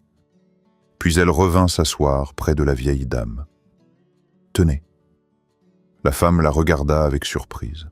« Je ne peux pas accepter. » « Si. » Pendant près d'1 heure, Fadoumo resta avec elle. Puis elle réussit à joindre une nièce qui accepta finalement de venir chercher la vieille femme. Quand Fadoumo sortit enfin de la clinique, il faisait déjà nuit. Elle ne savait pas qu'à quelques mètres de là, Moussa l'avait observé tout ce temps depuis son bureau. Il l'avait vu acheter à manger. Il l'avait vu tenir la main de la vieille dame. Il l'avait vu attendre sans impatience. Et pour la première fois depuis longtemps, quelque chose d'inattendu se produisit en lui. Un doute. Peut-être qu'il s'était trompé. Le lendemain, Fadoumo reçut également une bonne nouvelle du village. Ismaël l'appela avec le téléphone d'un voisin. « Baba va un peu mieux, dit-il. Les médicaments l'aident. » Fadoumo sentit un poids quitter sa poitrine. « Et l'école, j'ai eu la meilleure note en mathématiques. » Elle sourit malgré elle. « Maman serait fière de toi. » Le garçon resta silencieux quelques secondes. Puis il murmura « Elle serait fière de toi aussi. » Après l'appel, Fadoumo resta longtemps assise seule dans la petite chambre que Hawa lui avait donnée. Elle regardait la photo de sa mère posée sur la table de nuit. Pendant des années, elle avait cru que sa vie resterait toujours la même. Le village, la pauvreté, les sacrifices, la fatigue. Mais maintenant, quelque chose commençait à bouger. Pas encore assez pour effacer la douleur. Pas encore assez pour guérir toutes les blessures. Mais suffisamment pour lui rappeler qu'il existait peut-être une autre vie possible. Et cette idée même fragile suffisait déjà à lui redonner un peu de force. Les semaines passèrent lentement. Fadoumo prenait peu à peu ses habitudes à Dakar. Elle connaissait maintenant le chemin entre la maison de Hawa et la clinique. Elle savait où ranger les dossiers, comment accueillir les patients, comment calmer une mère inquiète ou tenir la main d'une personne âgée qui avait peur. La ville lui faisait toujours un peu peur, mais elle n'avait plus cette sensation constante d'être étrangère partout. À la clinique, les regards avaient changé. Certains employés restaient distants, mais beaucoup commençaient à lui parler avec plus de respect. Aminata l'appelait souvent « ma fille ». Les patients demandaient parfois après elle quand elle n'était pas là. Même Moussa semblait différent. Il restait toujours réservé, toujours sérieux, toujours difficile à lire. Mais il ne lui parlait plus avec la même froideur qu'avant. Parfois, il s'arrêtait près de son bureau pour lui demander comment allait son père. Parfois, il lui laissait discrètement des dossiers plus simples pour ne pas la mettre en difficulté devant les autres. Un matin, alors qu'elle classait des papiers, il s'approcha d'elle. « Vous avez appris, vide, dit-il. » Fadoumo leva les yeux surprise. « J'essaye. Ça se voit. » Puis il repartit presque aussitôt. Mais ces quelques mots restèrent dans sa tête pendant toute la journée. Le soir même, Hawa demanda à Fadoumo de dîner avec elle dans le jardin. La vieille dame semblait plus fatiguée que d'habitude. Depuis quelques jours, elle mangeait moins. Elle marchait plus lentement. Parfois, elle s'arrêtait au milieu d'une phrase comme si elle cherchait ses forces. Fadoumo le remarquait même si Hawa essayait de le cacher. Elles étaient assises sous une petite lampe accrochée à la terrasse. « Moussa parle souvent de toi maintenant », dit Hawa avec un léger sourire. Fadoumo baissa les yeux vers son assiette. « Il parle surtout de mon travail, pas seulement. » Fadoumo sentit ses joues chauffer légèrement. Hawa la regarda longuement. « Tu lui rappelles quelqu'un qu'il a oublié d'être. Je ne comprends pas. » Avant la mort de son père, Moussa était différent. Plus doux, plus simple. Puis il a commencé à croire que le monde entier était dangereux. Fadoumo resta silencieuse. Elle ne savait pas quoi répondre à cela. Quelques jours plus tard, Hawa fit un malaise léger dans son bureau. Ce n'était pas aussi grave que la première fois, mais cela suffit à inquiéter tout le monde. Le médecin lui demanda de ralentir son travail, d'éviter le stress et de se reposer davantage. Hawa accepta à contre-cœur. Mais comme elle gérait plusieurs projets de fondation et de clinique, il fallut redistribuer certaines responsabilités. Un après-midi, Moussa convoqua Fadoumo dans son bureau. Quand elle entra, il avait plusieurs dossiers ouverts devant lui. « Asseyez-vous. » Elle obéit en silence. Ma mère doit réduire ses activités pendant quelque temps. Fadoumo sentit immédiatement l'inquiétude revenir. Elle va bien? Oui. Mais elle doit se reposer. Il prit un dossier, puis le posa devant elle. Elle veut que vous l'aidiez sur certains projets de la fondation. Fadoumo ouvrit de grands yeux. Moi? Oui. Elle regarda les papiers devant elle. Il y avait des listes de familles aidées, des demandes de bourses scolaires, des dossiers médicaux. Je ne suis pas sûr d'en être capable. Vous connaissez mieux que nous certaines réalités, répondit Moussa. Vous savez ce que c'est que manquer d'argent, manquer de médicaments, manquer de tout. Sa voix n'était pas dure cette fois. Elle était calme, presque honnête. Pendant les jours suivants, ils furent obligés de travailler ensemble. Ils passaient des heures à lire des dossiers, à classer des demandes, à décider quelle famille la fondation pouvait aider en priorité. Au début, leurs échanges étaient encore maladroits. Mais peu à peu, quelque chose changea. Un soir, alors qu'il restait seul dans le bureau après le départ des autres employés, Moussa posa un dossier et regarda Fadoumo. « Pourquoi vous envoyez presque tout votre salaire au village ?» Elle leva lentement les yeux. « Parce que ma famille en a besoin. Et vous ? Moi quoi ? Vous gardez presque rien pour vous. » Elle eut un petit sourire triste. « J'ai l'habitude. » Moussa resta silencieux quelques secondes. « Vous ne devriez pas. » Fadoumo sentit son cœur battre un peu plus vite. Elle détourna les yeux vers les dossiers pour éviter son regard. Le lendemain, elle reçut un nouvel appel d'Ismaël. Cette fois, son frère semblait plus joyeux. « Baba marche un peu dehors maintenant, dit-il. » Fadoumo sentit les larmes lui monter. « Vraiment ? Oui. Et il demande souvent quand tu vas revenir. » Après l'appel, elle resta quelques minutes seule dans le couloir de la clinique. Elle regardait les patients passer devant elle. Elle pensait à son père, à ses frères, à tout ce qu'elle avait laissé derrière elle. Puis elle sentit une présence près d'elle. Moussa venait de s'arrêter à côté d'elle. « Mauvaise nouvelle » demanda-t-il. Elle secoua doucement la tête. « Non. Mon père va un peu mieux. » Moussa hocha lentement la tête. « Tant mieux. » Ils restèrent silencieux quelques secondes. Puis il ajouta « Vous lui manquez sûrement. » Fadoumo sentit sa gorge se serrer. « Oui. » Moussa la regarda brièvement. « Mais vous êtes en train de construire quelque chose ici aussi. » Avant qu'elle puisse répondre, il repartit déjà. Cette nuit-là, Fadoumo eut du mal à dormir. Parce qu'elle pensait à son village, mais aussi parce qu'elle pensait à Moussa, à sa voix devenue plus douce, à ses regards plus longs, à cette manière étrange qu'il avait de la comprendre sans toujours le montrer. Pendant ce temps, dans un autre quartier de Dakar, Safiya n'avait toujours pas accepté ce qui lui était arrivé. Depuis son renvoi, elle passait ses journées remplies de colère. Elle pensait à Fadoumo, à cette fille venue de nulle part qui avait pris sa place, à l'attention de Hawa, au regard de Moussa qui changeait, et plus elle y pensait, plus sa haine grandissait. Un soir, elle prit finalement son téléphone. Puis elle composa lentement le numéro d'un homme qu'elle connaissait depuis plusieurs années. Quand il décrocha, elle parla d'une voix froide.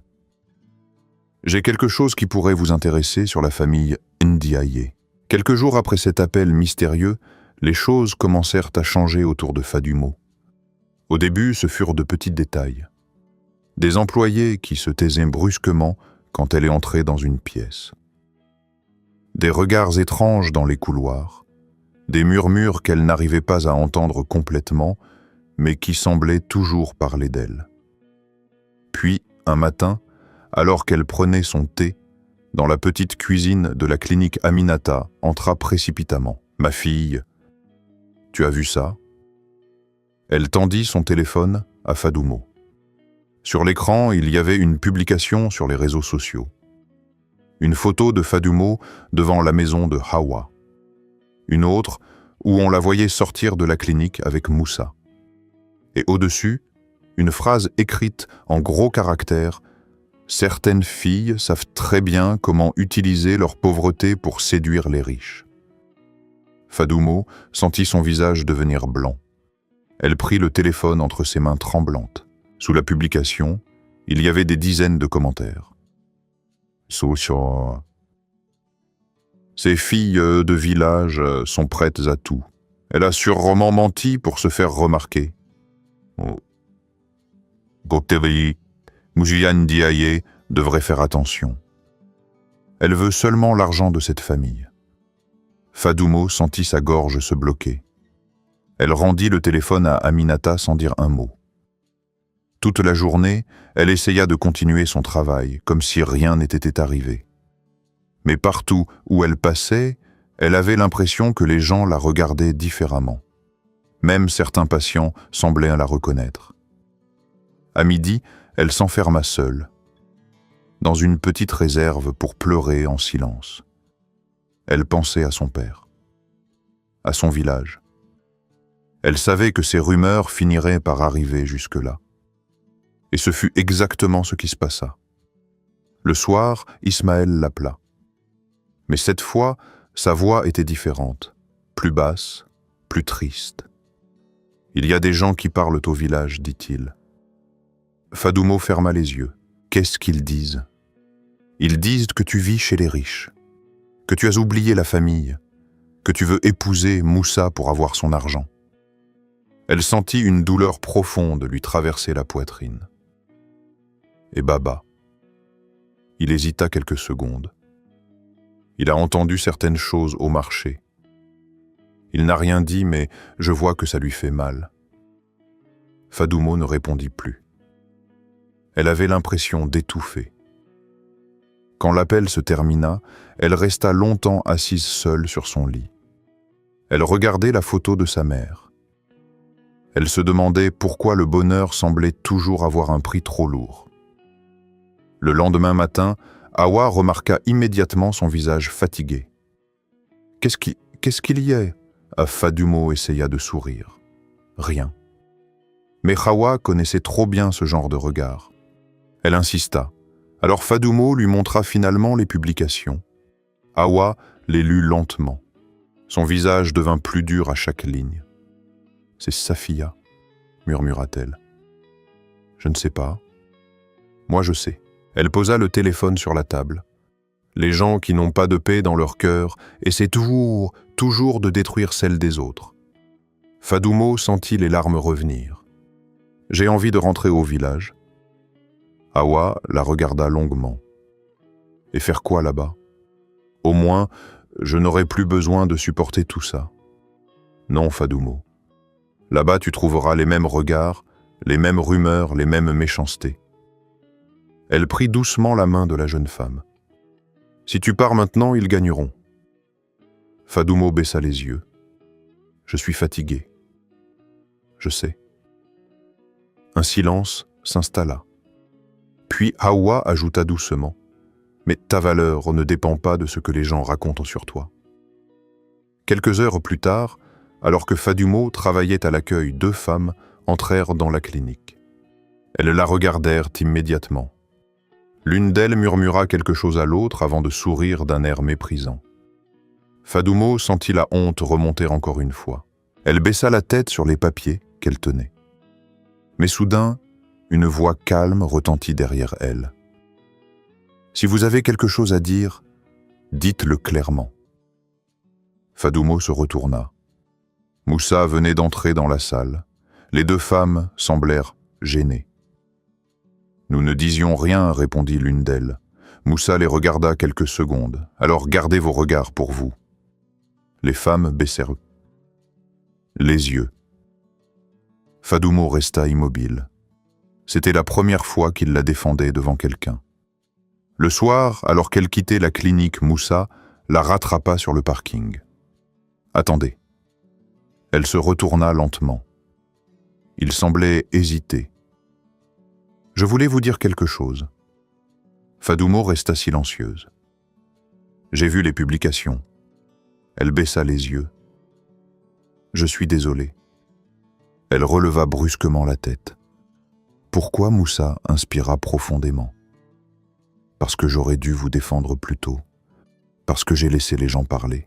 Parce que moi aussi, au début, j'ai cru des choses sur vous. Le silence retomba entre eux. Puis il ajouta « J'avais tort. » Fadoumo sentit son cœur battre plus vite. Il continua à la regarder.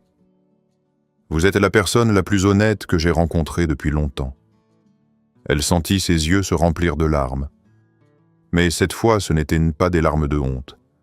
C'étaient des larmes de soulagement. Parce qu'après tant de regards méfiants, tant de paroles blessantes, entendre enfin quelqu'un croire en elle lui faisait presque oublier toute la douleur. Moussa hésita quelques secondes. Puis il dit doucement « Vous n'êtes plus seul ici. » Fadoumo resta silencieuse. Mais au fond de son cœur, quelque chose venait de changer. Quelque chose de fragile. Quelque chose qu'elle n'osait pas encore appeler par son nom. Après cette soirée sur le parking, Fadoumo sentit que quelque chose s'était déplacé entre Moussa et elle. Ce n'était pas encore de la confiance totale, pas encore une paix entière. Les blessures du passé ne disparaissaient pas en une phrase. Pourtant, la froideur qui existait autrefois dans le regard de Moussa semblait s'être fissurée. Les jours suivants, il devint plus attentif. Il ne parlait pas beaucoup comme toujours. Mais il trouvait parfois une raison simple pour s'arrêter à son bureau. Il lui demandait si les dossiers de la fondation avançaient bien, si elle avait pu appeler sa famille, si son père suivait correctement son traitement. Fadoumo répondait avec retenue. Elle sentait cette douceur nouvelle, mais elle n'osait pas encore s'y abandonner. Car pendant ce temps, les rumeurs, elles ne s'étaient pas complètement arrêtées. Même si Moussa l'avait défendue devant plusieurs personnes, même si Hawa lui répétait de garder la tête haute, Fadoumo savait qu'une blessure publique ne guérissait jamais tout à fait. Tout à fait. Il restait toujours des regards en coin, des silences pleins de sous-entendus, des sourires mal cachés. Un matin, alors qu'elle triait des dossiers de demande d'aide médicale, Moussa entra dans la petite salle d'archives avec un visage plus fermé que d'habitude. « J'ai besoin de vous, dit-il. » Elle releva les yeux. Pourquoi ? Il referma la porte derrière lui. Il y a quelque chose qui ne me plaît pas. Sa voix était basse tendue. Fadoumo posa les papiers sur la table. Qu'est-ce qui se passe ? Moussa hésita quelques secondes. Depuis le renvoi de sa filla, certains dossiers confidentiels ont commencé à circuler à l'extérieur. Des informations sur la fondation, sur des projets immobiliers de ma mère, sur certaines acquisitions de terrain. Fadoumo fronça légèrement les sourcils. Vous pensez que c'est elle. Je n'en suis plus au stade de penser. J'en suis au stade de vérifier. Il tira une chaise et s'assit face à elle. Il y a un homme qui essaie depuis longtemps d'affaiblir ma mère. Un homme nommé Bakarissi. Officiellement, c'est un promoteur respecté. En réalité, il attend le moindre signe de faiblesse pour récupérer des projets, acheter des partenaires, salir une réputation. Le nom ne disait rien à Fadoumo. Mais la manière dont Moussa le prononça suffisait à lui faire comprendre qu'il représentait un vrai danger. « Et vous croyez que sa filla travaille avec lui ?» Moussa hocha lentement la tête. Depuis quelques jours, plusieurs faux messages ont été envoyés à des investisseurs comme s'ils venaient de nous. Certains détails ne pouvaient être connus que par quelqu'un qui a travaillé ici. Il la regarda dans les yeux. « Je veux des preuves, pas des soupçons. » Fadoumo sentit immédiatement le poids de ce qu'il lui demandait. « Et qu'est-ce que je peux faire, beaucoup plus que vous ne l'imaginez ?» Il se pencha légèrement vers elle. « Les gens se méfient moins de vous. Ils vous voient encore comme une simple employée de l'accueil ou de la fondation. Ils parlent plus librement devant vous. Ils ne vous considèrent pas comme un danger. » Ces mots la piquèrent légèrement. Même lorsqu'il lui faisait confiance, le monde continuait à la voir comme petite invisible sans importance. Mais cette fois, elle n'en souffrit pas de la même manière. Parce qu'elle comprenait que cette invisibilité pouvait aussi devenir une force. « Que voulez-vous que je fasse ?» demanda-t-elle. « Écoutez, observez, notez ce qui vous paraît étrange. Les appels, les visites, les dossiers déplacés, les employés qui semblent nerveux. Tout. » Fadoumo hocha la tête. À partir de ce jour-là, elle commença à regarder la clinique autrement. Elle remarqua des choses qu'elle n'avait jamais prises au sérieux auparavant. Une secrétaire qui fermait soudainement son ordinateur quand quelqu'un passait derrière elle. Un ancien fournisseur qui venait plusieurs fois par semaine sans raison claire. Une employée du service administratif qui recevait des appels et allait toujours parler dehors près de la grille arrière. Mais surtout, elle remarqua un nom qui revenait plusieurs fois dans les conversations à voix basse Bakary. Un après-midi, alors qu'elle apportait des dossiers au bureau comptable, elle entendit deux hommes parler dans le couloir voisin. Il ne faut rien envoyer maintenant. Pas avant la réunion de jeudi. Et si Moussa découvre quelque chose? Il ne découvrira rien. Bakary a déjà parlé aux bonnes personnes. Fadoumo s'arrêta net. Elle ne voyait pas les hommes, mais elle reconnut la voix de l'un d'eux, c'était celle d'un cadre administratif qui travaillait à la clinique depuis plusieurs années. Elle resta immobile, le souffle court. Et Safia demanda l'autre voix. Elle a déjà fait sa part. Elle continue de surveiller. Fadoumo sentit un frisson glacé lui traverser le dos. Quand les pas s'éloignèrent, elle attendit encore quelques secondes avant de bouger. Le soir même, elle raconta tout à Moussa. Ils étaient seuls dans son bureau. La lumière du coucher de soleil entrait par la fenêtre et dessinait des ombres longues sur le sol. Moussa l'écouta sans l'interrompre. Quand elle eut terminé, il resta silencieux un instant. « C'est plus grave que je pensais, murmura-t-il. » Il se leva et se mit à marcher lentement dans la pièce. Je savais que Bakary cherchait à atteindre ma mère. Mais je ne pensais pas qu'il avait déjà des relais à l'intérieur même de la clinique. Fadoumo le regardait sans parler. Elle voyait la tension dans sa mâchoire, dans ses mains, dans sa façon de se tenir. « Qu'allez-vous faire » demanda-t-elle. Il s'arrêta. Continuez jusqu'à la preuve complète. Ce n'est pas déjà une preuve. Pas assez pour les détruire publiquement. Pas assez pour empêcher Bakary de retourner la situation contre nous. Il la regarda alors avec une intensité qu'elle n'avait encore jamais vue. « J'ai besoin que vous teniez encore un peu. » Fadoumo sentit son cœur battre plus vite. « Je tiendrai. » Les jours suivants furent éprouvants. Elle vivait avec la peur d'être découverte. Elle faisait semblant de travailler normalement, tout en observant, en retenant des noms, des heures, des visages. Une fois, elle aperçut même Safia devant un café voisin de la clinique, en train de discuter avec le cadre administratif qu'elle avait entendu dans le couloir.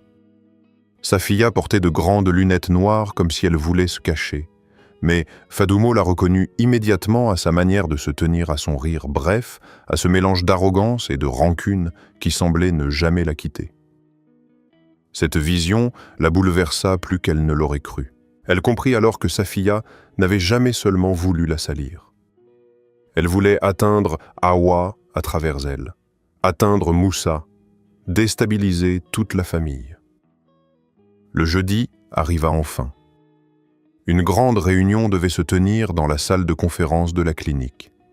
Des partenaires des responsables de projet et plusieurs membres de la fondation devaient être présents. Bakary lui-même avait annoncé sa venue. Le matin de la réunion, Fadoumo sentit une tension inhabituelle dans tout le bâtiment. Les employés parlaient moins fort. Les allées et venues étaient plus rapides. Moussa lui semblait calme en apparence, mais elle voyait bien que quelque chose se préparait. Juste avant le début de la réunion, il s'approcha d'elle dans le couloir. « Vous êtes prête ?» Elle hocha la tête. « Oui. Quoi qu'il se passe, restez calme. » Elle voulut lui répondre, mais à cet instant, Awa apparut au bout du couloir. Elle marchait lentement, appuyée sur une canne discrète, vêtue d'un grand boubou sobre, mais élégant. Son visage était pâle, plus fatigué que d'habitude, mais son regard restait ferme. Fadoumo sentit une émotion lui serrer la poitrine.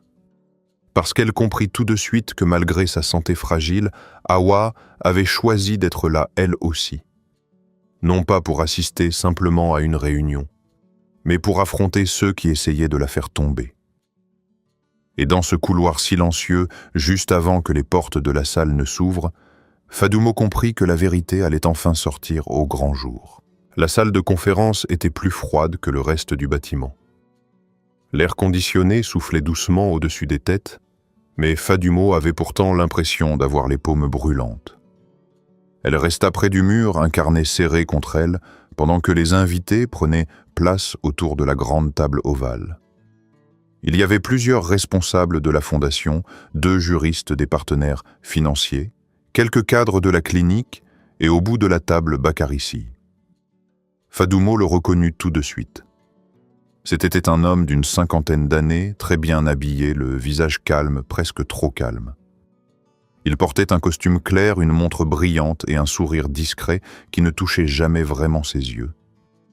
Il salua Hawa avec une courtoisie irréprochable, comme s'il n'était qu'un vieil ami venu discuter d'affaires honnêtes. Mais Fadoumo sentit immédiatement quelque chose de glacial chez lui. Hawa prit place lentement. Moussa s'assit à sa droite. Les autres suivirent. La réunion commença par des chiffres des bilans des rapports. On parla de terrains, de projets de logement, de programmes de santé rurale. Bakary posa quelques questions, toujours avec cette voix posée qui donnait l'impression qu'il maîtrisait tout. Fadoumo observait sans parler. Plus la réunion avançait, plus elle voyait chez Moussa une tension contenue. Puis au moment où l'un des cadres administratifs commença à présenter un projet de partenariat. Moussa l'interrompit. Avant d'aller plus loin, j'aimerais clarifier un point. Le silence tomba immédiatement. Bakary tourna lentement la tête vers lui sans perdre son sourire. « Je vous écoute, dit-il. » Moussa posa les deux mains à plat sur la table. Depuis plusieurs semaines, des informations internes de notre fondation et de notre clinique ont été transmises à l'extérieur. Certaines ont été utilisées pour salir notre réputation, d'autres pour perturber nos négociations. Les visages autour de la table se fermèrent. Le cadre administratif, celui dont Fadoumo avait reconnu la voix quelques jours plus tôt, baissa légèrement les yeux. Bakary eut un léger mouvement d'épaule. « Ce sont des accusations graves. »« Oui, » répondit Moussa. « C'est pourquoi nous avons pris le temps de vérifier avant d'en parler ici. » Il fit un signe à l'un des juristes qui posa plusieurs documents sur la table. Relevé d'appels copies de messages enregistrements, de badges d'entrée historiques, de transferts de fichiers, poursuivit Moussa. Les fuites ne viennent pas d'un hasard, elles viennent de personnes précises. Le cadre administratif pâlit. Bakary lui resta presque immobile.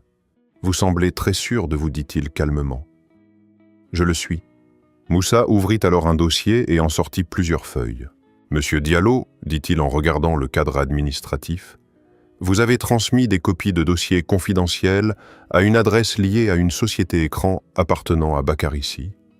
Le silence devint presque lourd à respirer. L'homme nommé Diallo essaya de parler, mais aucun mot ne sortit d'abord. « C'est faux, murmura-t-il enfin. « Non. Et nous avons aussi le témoignage croisé de plusieurs personnes, ainsi que les images d'une rencontre entre vous et Safia, ancienne employée de cette clinique. » À ce nom, quelques personnes échangèrent des regards. Bakary se redressa légèrement. Une ancienne employée rancunière ne constitue pas une preuve sérieuse. Cette fois, Hawa prit la parole. Sa voix était basse, mais ferme, non. Mais des virements cachés, des échanges de fichiers et des campagnes de diffamation coordonnées, oui. Fadoumo sentit un frisson lui traverser le corps. Pour la première fois, Bakary cessa de sourire complètement. Moussa, poursuivit Safia, a participé à la diffusion de fausses rumeurs visant Fadoumo pour détourner l'attention. Pendant que certains regardaient du mauvais côté, vous essayez de fragiliser notre maison de l'intérieur. À l'autre bout de la table, un des partenaires financiers fronça les sourcils. Vous voulez dire que toute cette histoire n'était qu'une manœuvre? Exactement, répondit Moussa. Déstabiliser l'image de la fondation, provoquer des tensions internes, isoler ma mère, puis récupérer certains projets à moindre prix. Bakary joignit lentement les mains devant lui. Ce sont des interprétations. Moussa posa alors un enregistreur sur la table. Non, c'est aussi une voix. Puis il lança l'audio. Dans le silence de la salle, on entendit clairement une conversation. Fadoumo reconnut immédiatement les phrases qu'elle avait rapportées, mais cette fois, elles étaient une complète plus nette. On y parlait du moment où il fallait envoyer certains documents, du nom de Bakary de Safia et de la manière de faire tomber la confiance autour de Hawa Ndiaye. Quand l'enregistrement s'arrêta, personne ne parla pendant plusieurs secondes. Diallo avait le visage couvert de sueur. Bakary regarda la table devant lui, puis releva très lentement les yeux. « Admettons qu'il y ait eu des maladresses, dit-il. Ce genre de choses peut arriver dans le monde des affaires. » Hawa se redressa malgré la fatigue visible sur son visage. « Non, monsieur Si. La trahison n'est pas une maladresse. La diffamation n'est pas une maladresse. Utiliser une jeune femme innocente comme bouc émissaire n'est pas une maladresse. » Ces mots frappèrent la pièce avec une dignité froide. Fadoumo sentit ses yeux se remplir de larmes, mais elle resta droite. Bakary comprit alors qu'il avait perdu. Pas seulement la bataille autour des projets, mais surtout l'image respectable derrière laquelle il se cachait. Le juriste prit la parole pour annoncer que des procédures seraient engagées. Diallo balbutia quelques excuses. Personne ne l'écoutait vraiment. La réunion se termina dans une confusion tendue. Quand les invités commencèrent à sortir, Bakary passa près de Fadoumo. Il s'arrêta une seconde et la regarda comme s'il cherchait à mesurer le poids réel de cette fille venue d'un village qu'il aurait probablement méprisé sans la connaître. « Les gens comme vous sont dangereux, » murmura-t-il. Fadoumo le regarda sans baisser les yeux. « Non. Les gens comme moi voient simplement ce que d'autres essaient de cacher. » Il la fixa encore une seconde, puis s'éloigna sans répondre. Quand la salle se vida enfin, Fadoumo sentit ses jambes trembler. Tout ce qu'elle avait porté en silence pendant des jours semblait tomber d'un coup sur ses épaules. Moussa s'approcha d'elle. « C'est terminé, dit-il doucement. » Elle le regarda. « Vous en êtes sûr pour Wiki ? Pour nous, il faudra un peu de temps pour réparer ce qui a été sali. » Awa, toujours assise, leur fit signe d'approcher. Quand ils furent près d'elle, elle tendit la main vers Fadoumo. « C'est grâce à toi que nous avons pu aller jusqu'au bout. » Fadoumo secoua doucement la tête. « J'ai seulement fait ce que je pouvais. »« Justement, » répondit Awa. « Et très peu de gens font vraiment ce qu'ils peuvent quand la vérité coûte cher. » Les jours qui suivirent furent étranges. À la clinique, les rumeurs s'éteignirent presque d'un coup.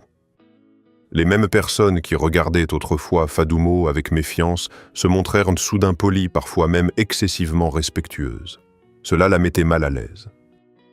Elle comprenait désormais combien les foules pouvaient changer de camp sans jamais vraiment changer de cœur. Pourtant, une chose, elle était sincère. Moussa ne cachait plus son estime. Un soir, alors qu'ils rangeaient ensemble les derniers dossiers liés à l'affaire, il resta un moment silencieux avant de parler. « J'ai honte de la manière dont je vous ai regardé au début. » Fadoumo leva doucement les yeux. « C'est passé. » »« Non. Pas pour moi. » Il referma le dossier dans ses mains. « J'ai cru que votre pauvreté disait quelque chose sur votre valeur. Et c'est moi qui étais pauvre dans ma façon de voir les gens. » Les mots restèrent suspendus entre eux. Fadoumo sentit son cœur battre plus vite. Il fit un pas plus près. « Depuis que vous êtes entré dans cette maison, vous avez apporté plus de vérité, de dignité et de courage que beaucoup de gens qui se croyaient déjà importants. » Elle baissa les yeux bouleversés. Puis, Moussa ajouta d'une voix plus basse, « Et j'ai peur que vous ne compreniez pas encore à quel point vous êtes devenue importante pour moi. » Fadoumo releva brusquement la tête. Elle vit dans ses yeux quelque chose qu'elle n'y avait jamais vu avant. Ni pitié, ni simple reconnaissance. Quelque chose de plus profond, de plus nu, de plus fragile aussi. Elle ne trouva rien à répondre tout de suite. Parce qu'au fond d'elle, malgré la peur, malgré la prudence, malgré toutes les différences entre leurs mondes, elle savait déjà que son cœur avait commencé à se tourner vers lui. Et à cet instant précis, dans le silence du bureau, enfin vidé des mensonges des autres, Fadoumo comprit que sa vie n'était plus seulement en train de changer. Elle était en train de s'ouvrir. Après les révélations contre Bakary Si et la chute de ceux qui avaient voulu salir la fondation, le calme revint peu à peu dans la maison de Hawa Ndiaye. Mais ce n'était pas un calme vide. C'était un calme chargé de fatigue, de vérité retrouvée et de blessures encore sensibles. Fadoumo le sentait chaque jour. À la clinique, les couloirs avaient retrouvé leur rythme habituel. Les patients continuaient d'arriver avec leurs douleurs, leurs examens, leurs peurs, leurs espoirs. Les infirmières reprenaient leurs habitudes. Les dossiers s'empilaient de nouveau sur les bureaux. La vie avançait comme elle avance toujours, même après les plus grandes tempêtes. Pourtant, au fond d'elle, Fadoumo savait qu'elle n'était plus la même. Elle marchait différemment. Elle parlait avec plus d'assurance, et surtout, elle ne baissait plus les yeux comme tel avant. Un matin, Hawa lui demanda de venir la rejoindre dans le jardin après le petit déjeuner. La vieille dame était assise sous l'ombre d'un manguier, enveloppée dans un grand châle léger, malgré la chaleur douce de la matinée. Son visage paraissait plus fin que autrefois. La maladie avait laissé sa trace. Ses gestes restaient élégants, mais plus lents. On sentait qu'elle choisissait désormais soigneusement l'énergie qu'elle donnait à chaque journée. Fadoumo s'assit près d'elle. Pendant quelques secondes, Hawa ne parla pas. Elle regardait simplement les fleurs du jardin, remuées sous le vent. Puis elle dit calmement, « J'ai pris une décision. » Fadoumo tourna la tête vers Zik, à propos de quoi Hawa posa les mains sur ses genoux, à propos de l'avenir de ma fondation. Le cœur de Fadoumo battit un peu plus vite. « Vous allez mieux. Vous avez encore du temps pour... » Hawa leva doucement la main pour l'interrompre. « Peut-être. Peut-être pas. À mon âge, après ce que mon cœur a déjà traversé, je n'ai plus le droit de faire semblant que le temps m'appartient. » Fadoumo baissa les yeux. Il y avait dans la voix de Hawa une lucidité si calme qu'elle en devenait douloureuse. « J'ai construit beaucoup de choses dans ma vie, continua Hawa. Des entreprises, des cliniques, des programmes d'aide, des réseaux de soutien. Mais ce qui m'inquiète aujourd'hui, ce n'est pas ce que j'ai bâti. C'est ce que tout cela deviendra après moi. » Un long silence suivit.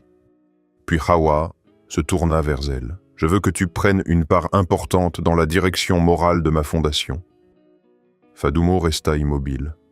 Les mots mirent quelques secondes à entrer vraiment en elle. « Moi » murmura-t-elle. « Oui. » « Non, ce n'est pas possible. » Hawa ne se troubla pas. Pourquoi Fadoumo sentit son souffle se couper légèrement? Parce que je viens d'un village où on manquait même de savon. Parce que je n'ai pas fait de longues études. Parce que je ne connais pas le monde comme vous. Parce que ce serait trop lourd. Hawa la regarda longuement. Ce qui serait trop lourd, c'est de laisser cet héritage entre les mains de gens qui connaissent les chiffres, mais pas la fin. De gens qui savent signer des papiers, mais pas écouter une mère pleurer parce qu'elle ne peut pas soigner son enfant. Les yeux de Fadoumo se remplirent de larmes. « Je ne suis pas vous, dit-elle. » Justement. Cette réponse tomba avec une simplicité désarmante. « Tu n'es pas moi, » reprit Hawa. « Et je ne veux pas d'une copie de moi.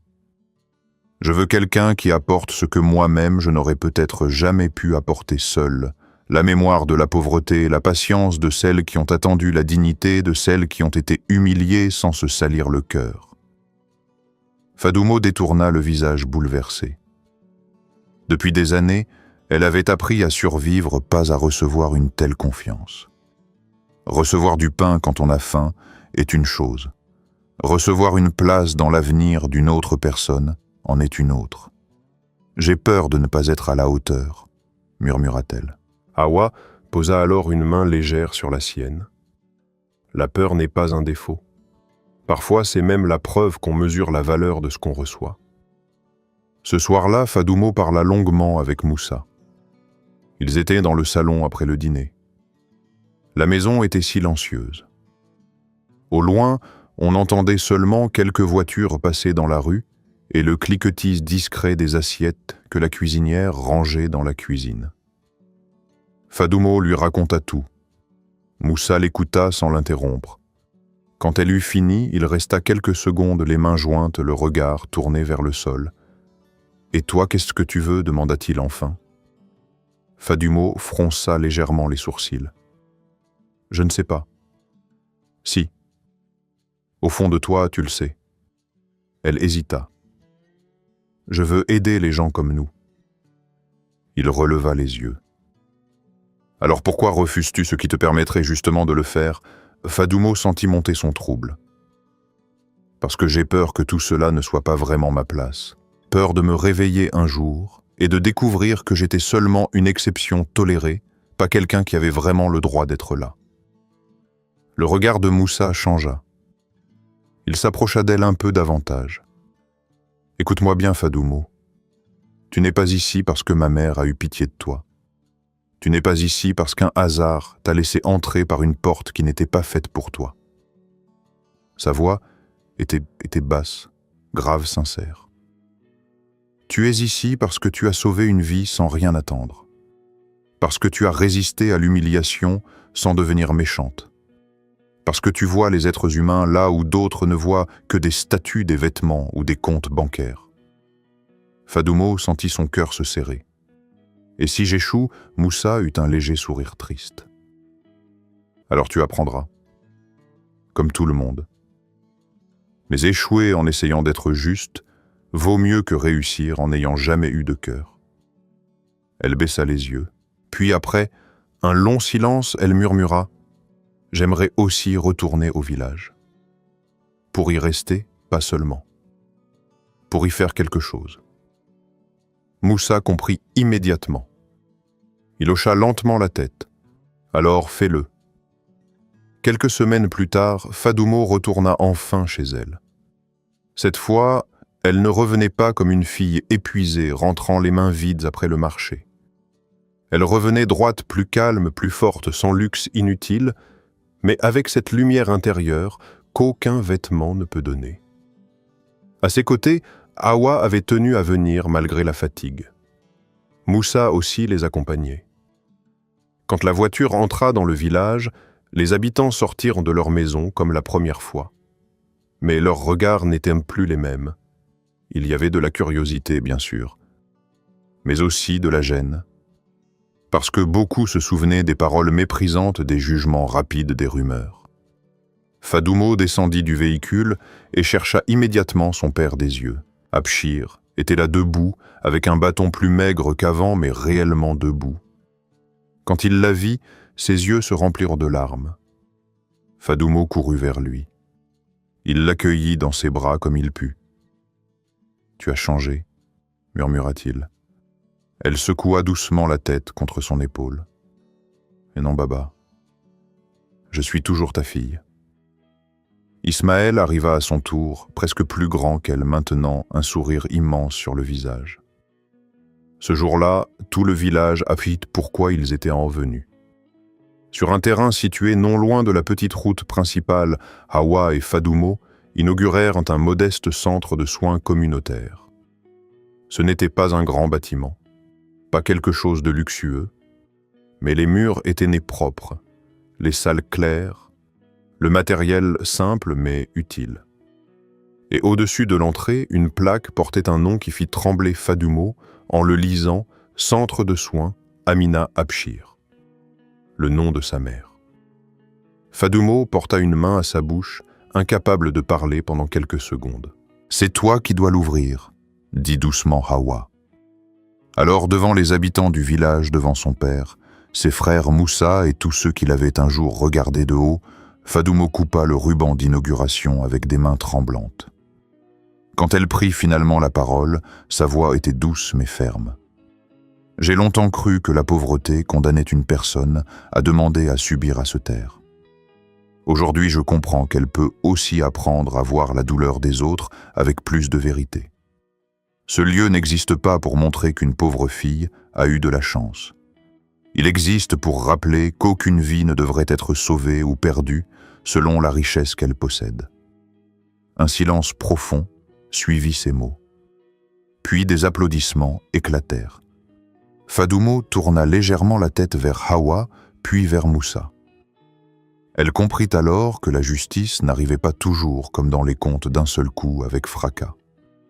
Parfois, elle arrivait plus lentement, sous la forme d'une main tendue au bon moment, d'une vérité défendue malgré la peur, d'un regard qui change, d'une porte qui s'ouvre, et surtout d'un cœur qui reste propre au milieu d'un monde souvent sale.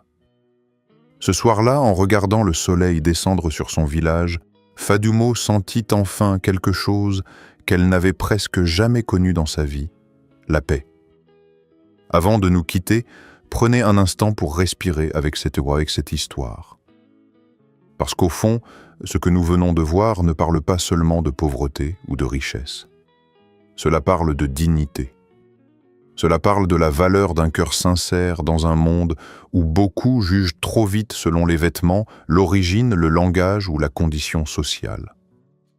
Fadoumo n'avait ni pouvoir, ni relation, ni argent. Elle n'avait que sa conscience, sa bonté et son courage. Et pourtant, c'est souvent cela que la vie met le plus à l'épreuve. Dites-moi franchement ce que vous avez ressenti en suivant son parcours, et que cette histoire vous a touché, bouleversé, mis en colère, ou peut-être même rappelé quelqu'un que vous avez connu dans votre propre vie. Avez-vous déjà vu une personne humble être méprisée alors qu'elle portait en elle bien plus de noblesse que ceux qui la regardaient de haut? Et selon vous, qu'est-ce qui a eu le plus de valeur dans le destin de Fadoumo? Son sacrifice, sa patience, sa fidélité à sa famille, ou sa capacité à rester droite même lorsqu'on l'a humiliée? J'aimerais aussi vous poser une autre question plus profonde. Encore, si vous aviez été à la place de Fadoumo, vous seriez-vous arrêté au bord de cette route pour sauver une inconnue, même en sachant que votre propre famille manquait déjà de tout? Et si vous aviez été à la place des habitants du village, auriez-vous eu le courage de reconnaître que vous vous étiez trompé sur elle? Ce sont parfois ces petites questions qui révèlent le plus sur notre manière de voir les autres, sur notre rapport à la justice, à la compassion et à la vérité. Si cette histoire a laissé quelque chose dans votre cœur, laissez un j'aime pour soutenir la chaîne. Écrivez aussi votre ressenti en commentaire, parce que vos mots comptent vraiment et enrichissent cette communauté. Et si vous aimez les récits humains profonds, inspirés des réalités de la vie, abonnez-vous à la chaîne pour ne pas manquer les prochaines histoires. Nous continuerons à raconter ensemble ces destins qui blessent, qui réveillent, mais qui rappellent aussi que la bonté finit toujours par laisser une trace.